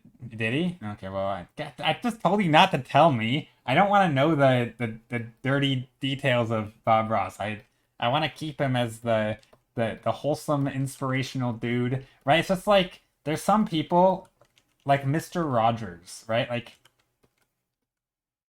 as far as I know, that dude's just wholesome. I don't I don't want to know. Do not research Bob Ross at all if you want a fantasy to stay. Do not research him. It ain't good. Oh, that's not helping. You're not helping. You're oh no! Don't destroy him. You guys are not helping. Stop. No, I actually don't mind. I'm pretty okay with keeping. Actually, I was having a conversation yesterday a little bit about this sort of art versus artist, and especially living artists if they're sort of if they're not maybe great people and you don't really want to promote them, right? It's sort of this like what do you do when they're people who you can learn from, but also you don't really want to support them, or like you feel like there has to be better people to point to. because a lot of times there's just better people. Like, never meet your heroes. Yeah, I mean, I think with painting it's tough. So here's my stance on it. I think if you have, let's say, a living artist, right, who's really maybe educational. Maybe they're just really good at what they do, right? And I think it depends on why you like them, right? So it's a multifaceted problem.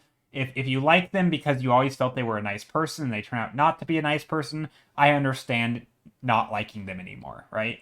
But I think if it's sort of you liked them for their art and you found out they were terrible, you can still like their art and you can still point to their art as a source of learning.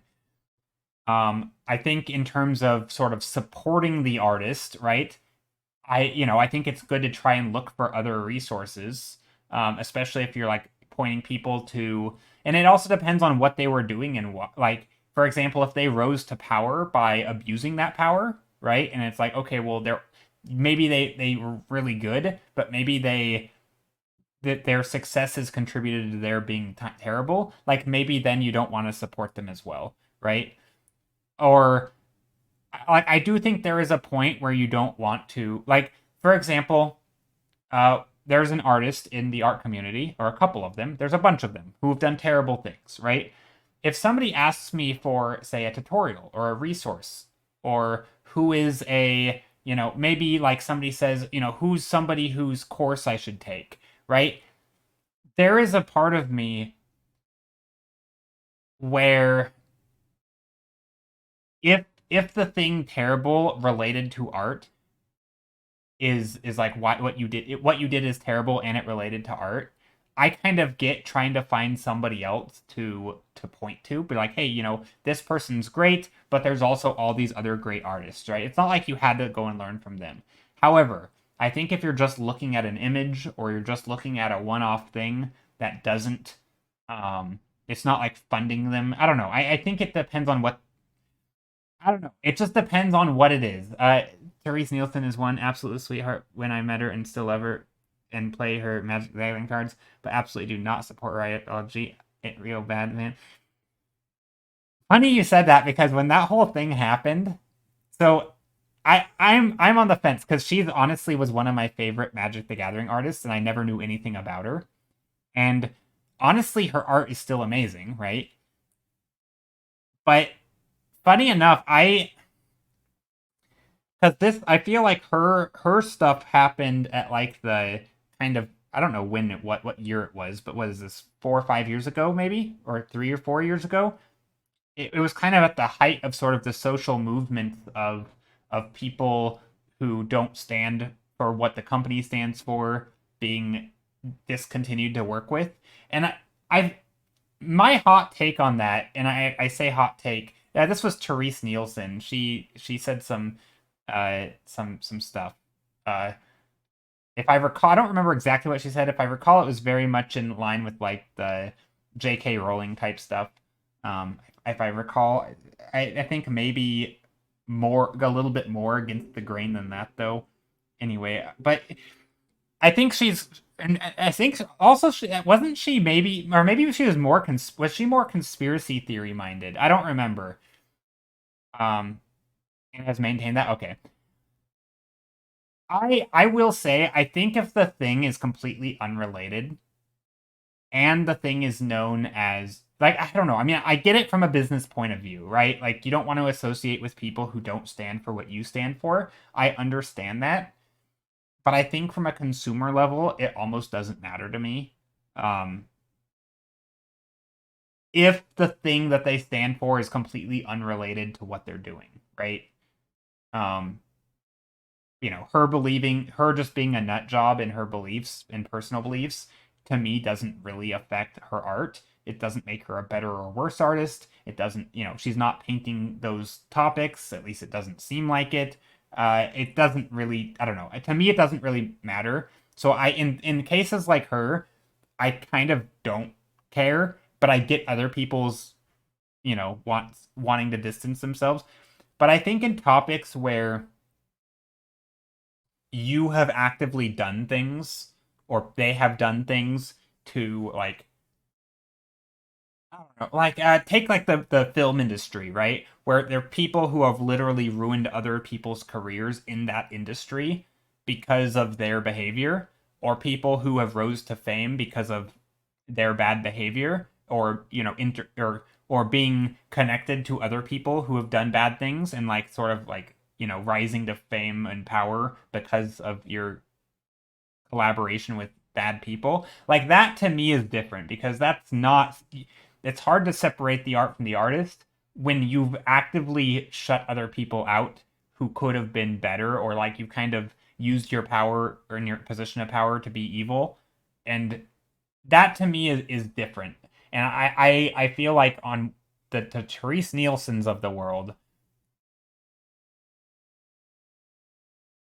they might have terrible views, but I don't feel like they are quite on the same level as people who are using sort of their power that they're in. It's very, if you won't consume a product based on something being wrong with a person or company, then you probably eliminate 99% of products on the market. Yeah, yeah. I mean, I guess that's a fair thing. But I mean, and also it's sort of like, does that just mean you don't want to know about the person behind the thing? And I feel like that's silly. I don't think it really matters. Yeah, yeah, I agree with you. But I do think there are cases where it does fall into it, right? I think if there are people, for example, if somebody let's I'm gonna make up a name or just make up a person. Imagine there's a person online who's an influencer who holds absolutely abhorrent views.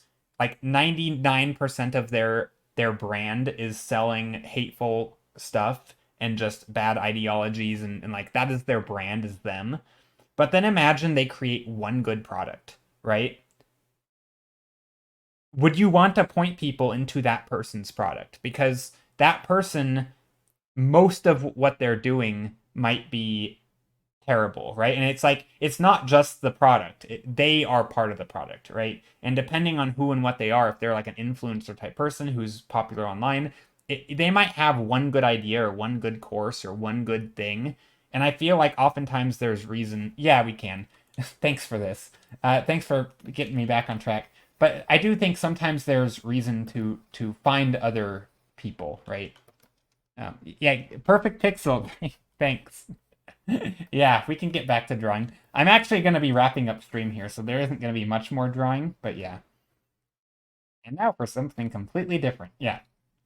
Yeah, so I do think it depends on a case by case basis. I don't think, bad person does bad thing.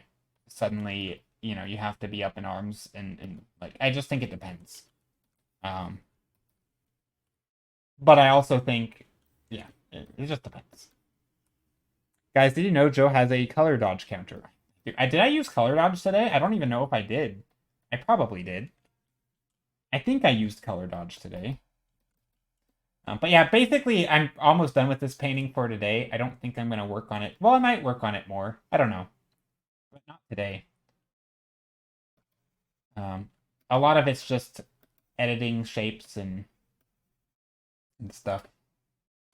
But yeah. No, I do think the whole art versus artist topic, though, is an interesting topic. And I think it can be hard, especially because everybody like finds different people, like especially like musicians, right? A lot of people, oftentimes you like the person behind the music, and that you actually in some ways you like it more than the music, right? You just think someone's super wholesome and you really like their style, and it's almost like it's selling an entire image. And when you find out they're not a good person, that image shatters. And that does affect it, right? It's not going to be the same to listen to happy, good, feel good music if you know there's a villain behind it. Um, so yeah, it can be tough. So I don't blame people for not separating art from artist, but I also think in some cases I certainly can and do. Anyway, but yeah, I am trying to paint, and I'm not sure what else I want to do with this. I guess I can mess around with some different layer modes, and maybe I can make some big changes that will influence the rest of my decisions. Let's see.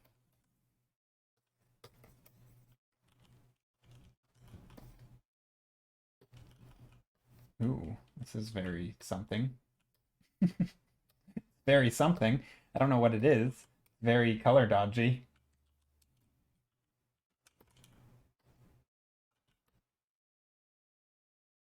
Obviously, I'm not going to go that intense, but there is a bit of... What if I were to put that white? No, I kind of tried that earlier. I didn't think it looked great. Light breaking through the clouds. Yeah, it could be light breaking through the clouds, or yeah, maybe we put some light up here as well. Something. I don't know. That doesn't look right. And we could put some light back here.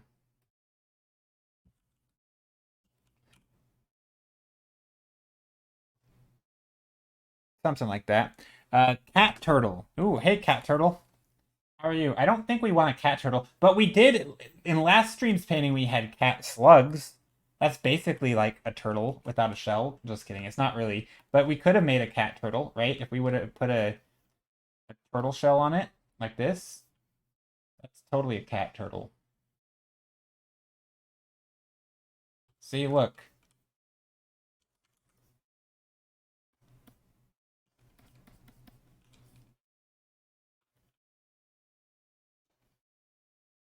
Hello, I just joined. Hey! So yeah, here's a cat turtle. That's totally how I draw turtles. I'll even outline it in pink.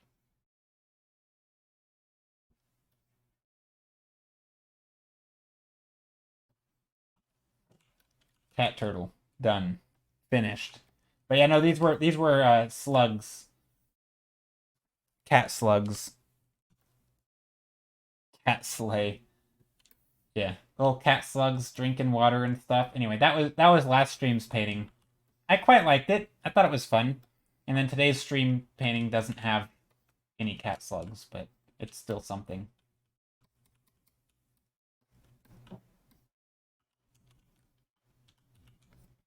But yeah, I do think I want some of this to...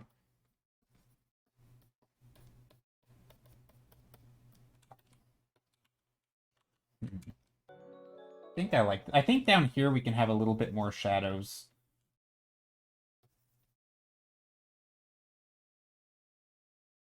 Like that.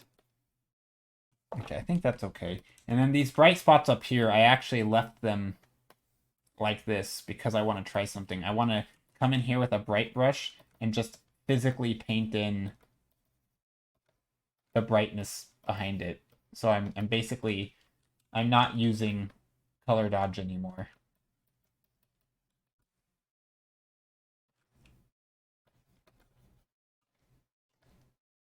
Welcome in. Cat Turtle, thanks for the follow. But yeah, I like that, I think. Just trying to put some clouds that are in front of these bright spots. And these bright spots can be like behind the mountains. And then clouds in front of that.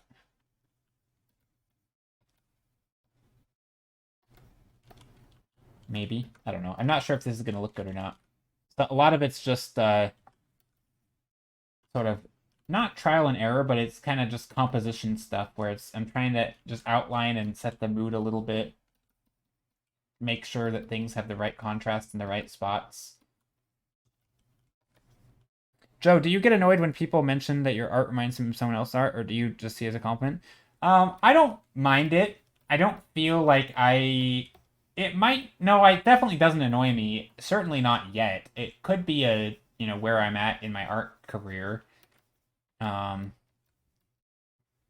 kind of get it when people feel like, especially if you feel like you're doing something unique, or you feel like you're doing something that's like should be known for itself, and imagine you're like maybe to me it's a little bit of an ego thing. I don't think I'll ever care, but I think if I ever do care, it's kind of a red flag of maybe my ego is getting ahead of myself. Like I am so unique and so special that if you think that my art looks like somebody else, that you should have thought of me first or something. I don't know. I kind of get the idea, right? I mean, imagine you were, I don't know, imagine like a big movie director, like a Christopher Nolan or something, and someone's like, "Wow, your movie reminds me of somebody else," and he's like, "What?" Like, no, my movies are my own, and they should remind you of my own movies, not someone else's, right? Like, there is an element of like you know, it is a goal to eventually be your own thing, but I don't know. I mean, I think it's just always a thing to say thank you. I don't think it matters. Like, so what if what's MYA? Oh, here we have a command BTTV. It's an emote. Those are all emotes. Better TV is like a Twitch. It's a browser add-on or plugin.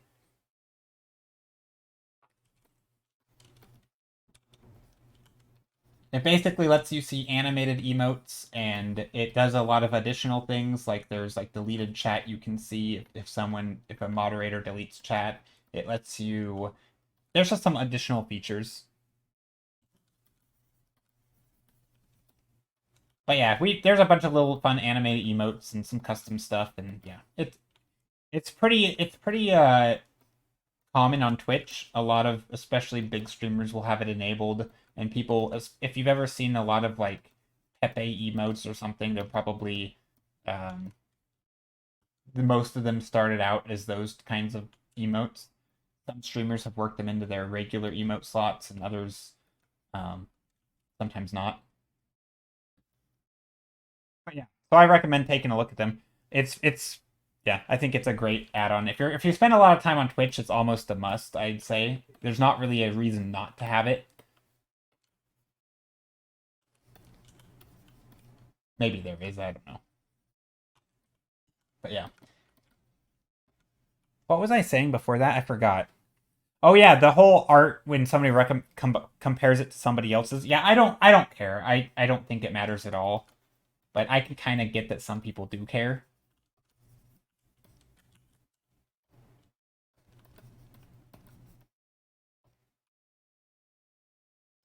If you find something Joe says interesting or informative, ah yes,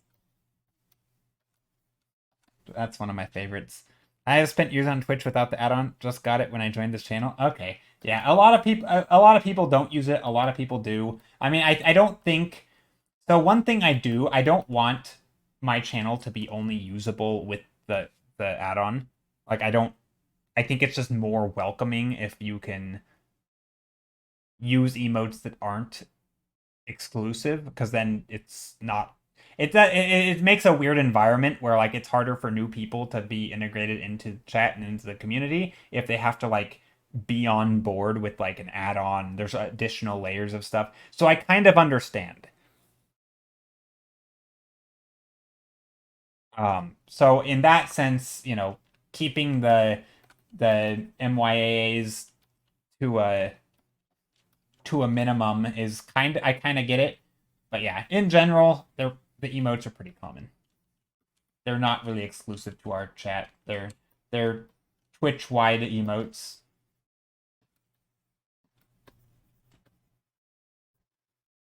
I'm just trying to make interesting patterns of light and shadow up here. I should probably be getting some references for this too, but I think this is working for now.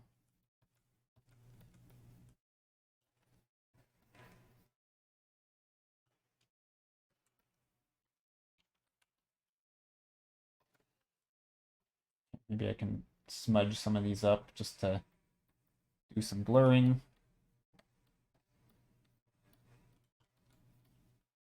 This building looks cool. I get spiky feather vibes from the red stuff. Yeah, it's kind of spiky feather. It was supposed to be like little planks or something of like it could be feathers though. That'd be kind of cool. Yeah, I don't know really what it was, but just trying to make the color palette nice and kind of welcoming, I guess. Maybe there's little bits of warmth in here.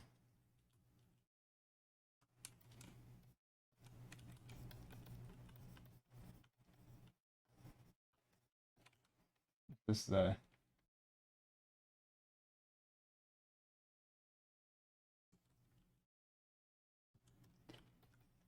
Yeah, trying to add a little bit of warmth in here with the bright yellow snow things. Also, maybe I can take some of these bright reds and shift them towards orange and put some, especially the ones that are in the light.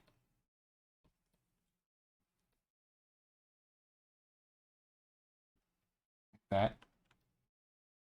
Little color variants.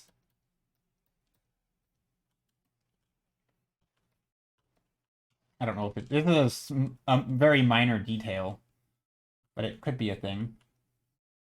Kind of nice. Bright yellow snow. It's not bright yellow snow. Not at all. This is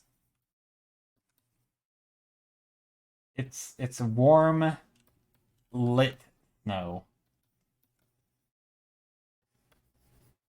The snow is not yellow, and just a yellow color that's going on top of it.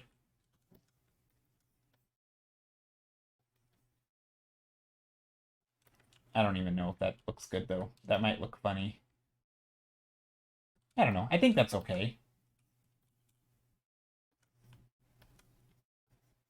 I'm not quite sure where all the textures start and stop though. Like down here, this is like a pinky purple color. And then down here it's like, what's this? Is this the same thing? So I kind of have like three different colors of things. There's like the bright stuff, which is the snow. And then there's like the darker stuff, which was going to be the rock. And then there's like there's like another weird middle thing. I don't know. I need to sort out my textures. Kind of looks like sand. Yeah, it could be like sand and snow or something, or snow and I don't know. I'm not even sure if there's snow anymore. It kind of got away from me, I think, and I need to take a break and sort of rest my brain so I can, if I do come back to this, I can think about it with a fresh pair of eyes. I think I probably went a little overboard with some of this stuff and the brightness. I don't know if I don't know. I like the temperature contrast, but I'm not sure if I like the way that I did it. I honestly, what I probably need to do is add in a little bit more of it in other spots, like a brighter spot back here where there's like light, and make it softer so that we can see that there's light on stuff. And then I can, blend it and blur it to make it look like light or something. That way there's just a little bit more value variation, and that way I can kind of justify some of these brighter spots. Because right now there's not really... It's all just kind of the same, if that makes sense. You painted some snow today. It was even a light yellow in the sunlit areas. Yeah, I mean that's the thing, right? It's different between painting snow with yellow versus painting yellow snow, right? You could actually paint yellow snow without much yellow, and you could paint white snow with lots of yellow, and it could look better. Like it, this is all a matter of the color on the canvas versus the apparent color of the object. Right? You can paint a red object without using the color red, just like you can paint yellow snow without using the color yellow. Or you can paint snow that has lots of yellow that does not look yellow, right? Because it's white, pristine snow in the sun. So yeah, it's a trick. It's an optical illusion. It's painting in a nutshell.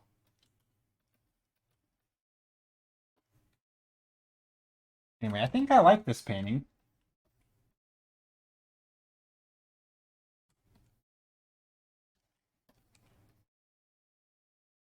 I do think I could probably lean into some of these blues a little bit more. But I don't know. Another painting for another day. We will see what needs to be done.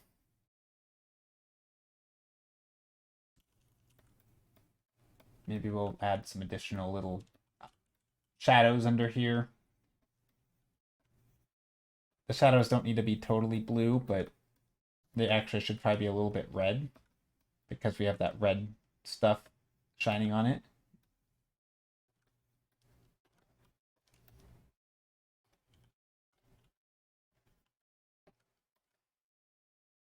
And over here we can have little bits of shadow.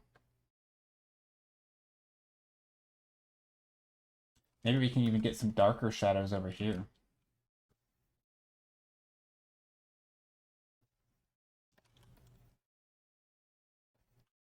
This is where we get those really, really dark shadows.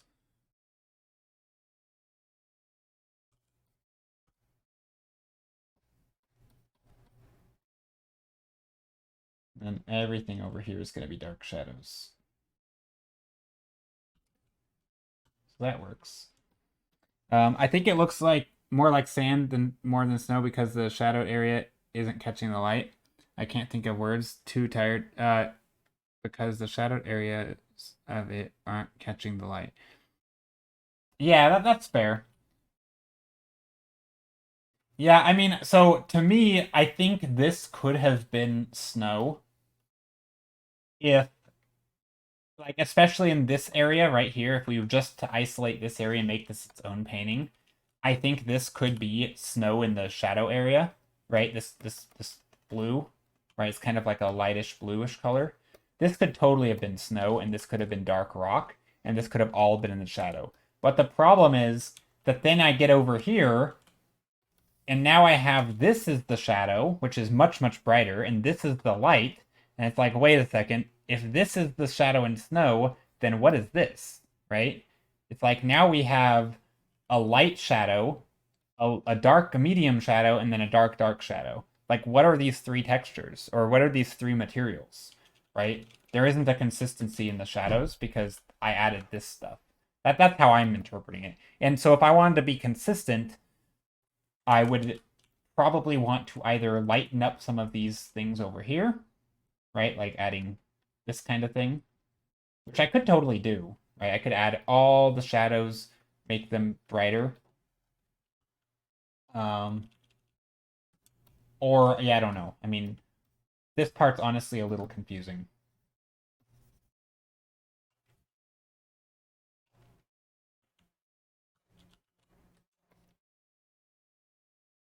It's honestly kind of bad.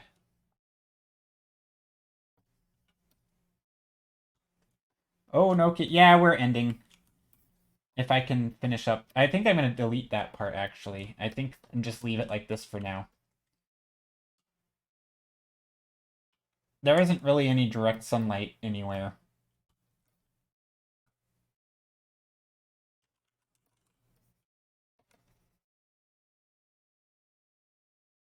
I guess we could go like this.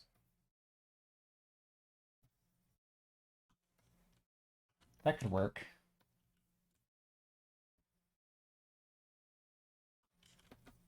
Yeah, we'll go like that for now.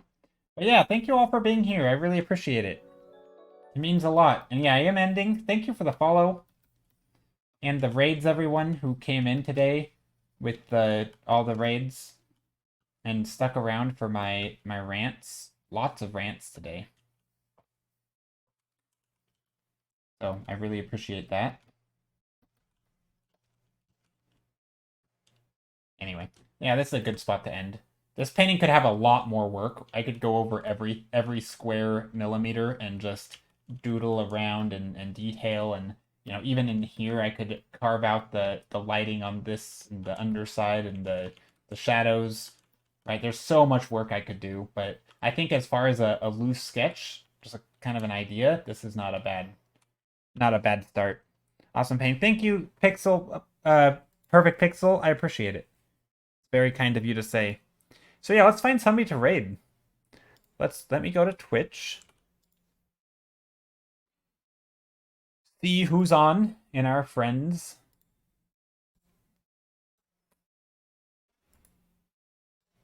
We have we just raided Skittle a little bit ago. Didn't we just raid Skittle, or maybe not? We could also raid DZ Kawa. Or we could find somebody new. Let me go to Sully Gnome and see. I'm just curious if there's any recommendations here. Sometimes it's fun to see who's online and Search for game or channel. Let's find myself and then see if it recommends people. Sometimes there'll be like, here's an artist who's, almost always streams the same time you do. And then it's like, oh, that's fun. Um, we'll see. I don't.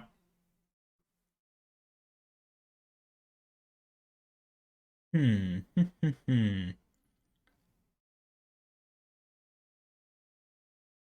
Caffeinated Doodler. Never been to their stream. We could see what they're up to. Um, there is anybody else? Maybe is there any recommendations? If anyone has any recommendations, let me know.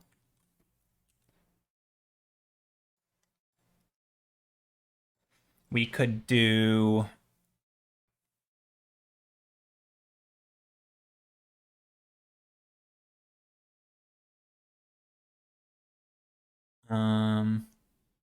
I don't know. Gosh, finding streams is hard. Finding streams is hard. I don't know who to find. I guess we could just scroll through art until a stream pops out at us. We could do that. Ooh, Caffeinated Doodler's been on a long time. But you know what? We could go there. They're VTuber, it looks like. Oh, wait, there's some... Oh, DZ Cow is drawing awesome stuff, though. I do totally want to raid DZ Cow. Hold on, let me scroll through art real quick. Let me sort high to low.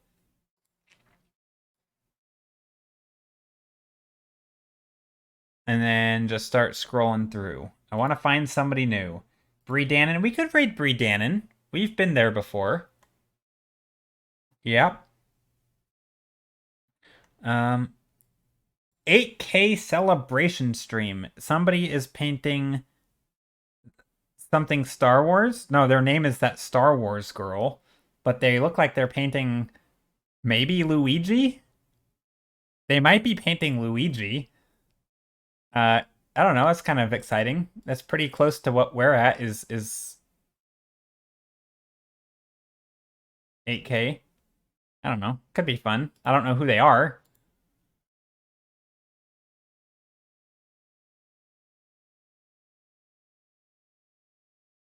I think they're. I don't know if they're paying Luigi or not. It kind of looks like Luigi. Let's see. Who else could we raid? Gosh, this is hard. Um, I see Skittles streaming here. Let's raid that Star Wars girl. I don't know anything about them. Never been to their stream. They are doing traditional painting. And it looks like they're painting Luigi. I don't know. Celebrations. Nope, nope, nope. Sorry, I'm canceling it. Follower. I don't want to do a follower or subscriber only chat. I apologize. I don't want to do that. That's terrible to say, but okay, we're gonna go to Skittle. I've spent enough time after all. Actually, no. We're gonna go to Breeden Inn. We haven't been there in a long time. Sorry, I changed my decision after I saw the follower or subscriber only. Even though I've had this, but yeah, we're gonna go to Breeden Inn. I don't know what they're working on. Oh, creepy mermaid stuff, kinda. But it's something. Some sort of mermaid painting. Anyway, take care. I do have, yes, there's my schedule. Monday, Thursday, and Saturday. Today is Saturday, so next stream will be on Monday. Uh, yes, it is still mermaid. And let's see. Yeah, I do have socials. If you want to follow me, I have a Patreon, which I need to update more, but I still do have one. And yeah, that's about it. Thank you all for being here. Hope to see you on Monday. I will be doing more painting, more arting as always. It does drive people away. Well, I just want to chat. Like, I mean, I would like to come in and say hello and congratulate this person on their achievement. Which, even though I'm not part of their community, so it just makes sense that if the first time I want to, like, if I want to pop into someone because they're having a celebration stream and I just wanted to say hello and get to know them, like, it's hard to get to know them without being able to say hello. Like, I don't know. I don't know anything about them. So anyway, yeah, it's follower only or subscriber only, it can be a tough one. But anyway, take care, everyone. See you all. Be well. Be kind. Be safe. Everything. Bye. See ya. I'm bad at outros.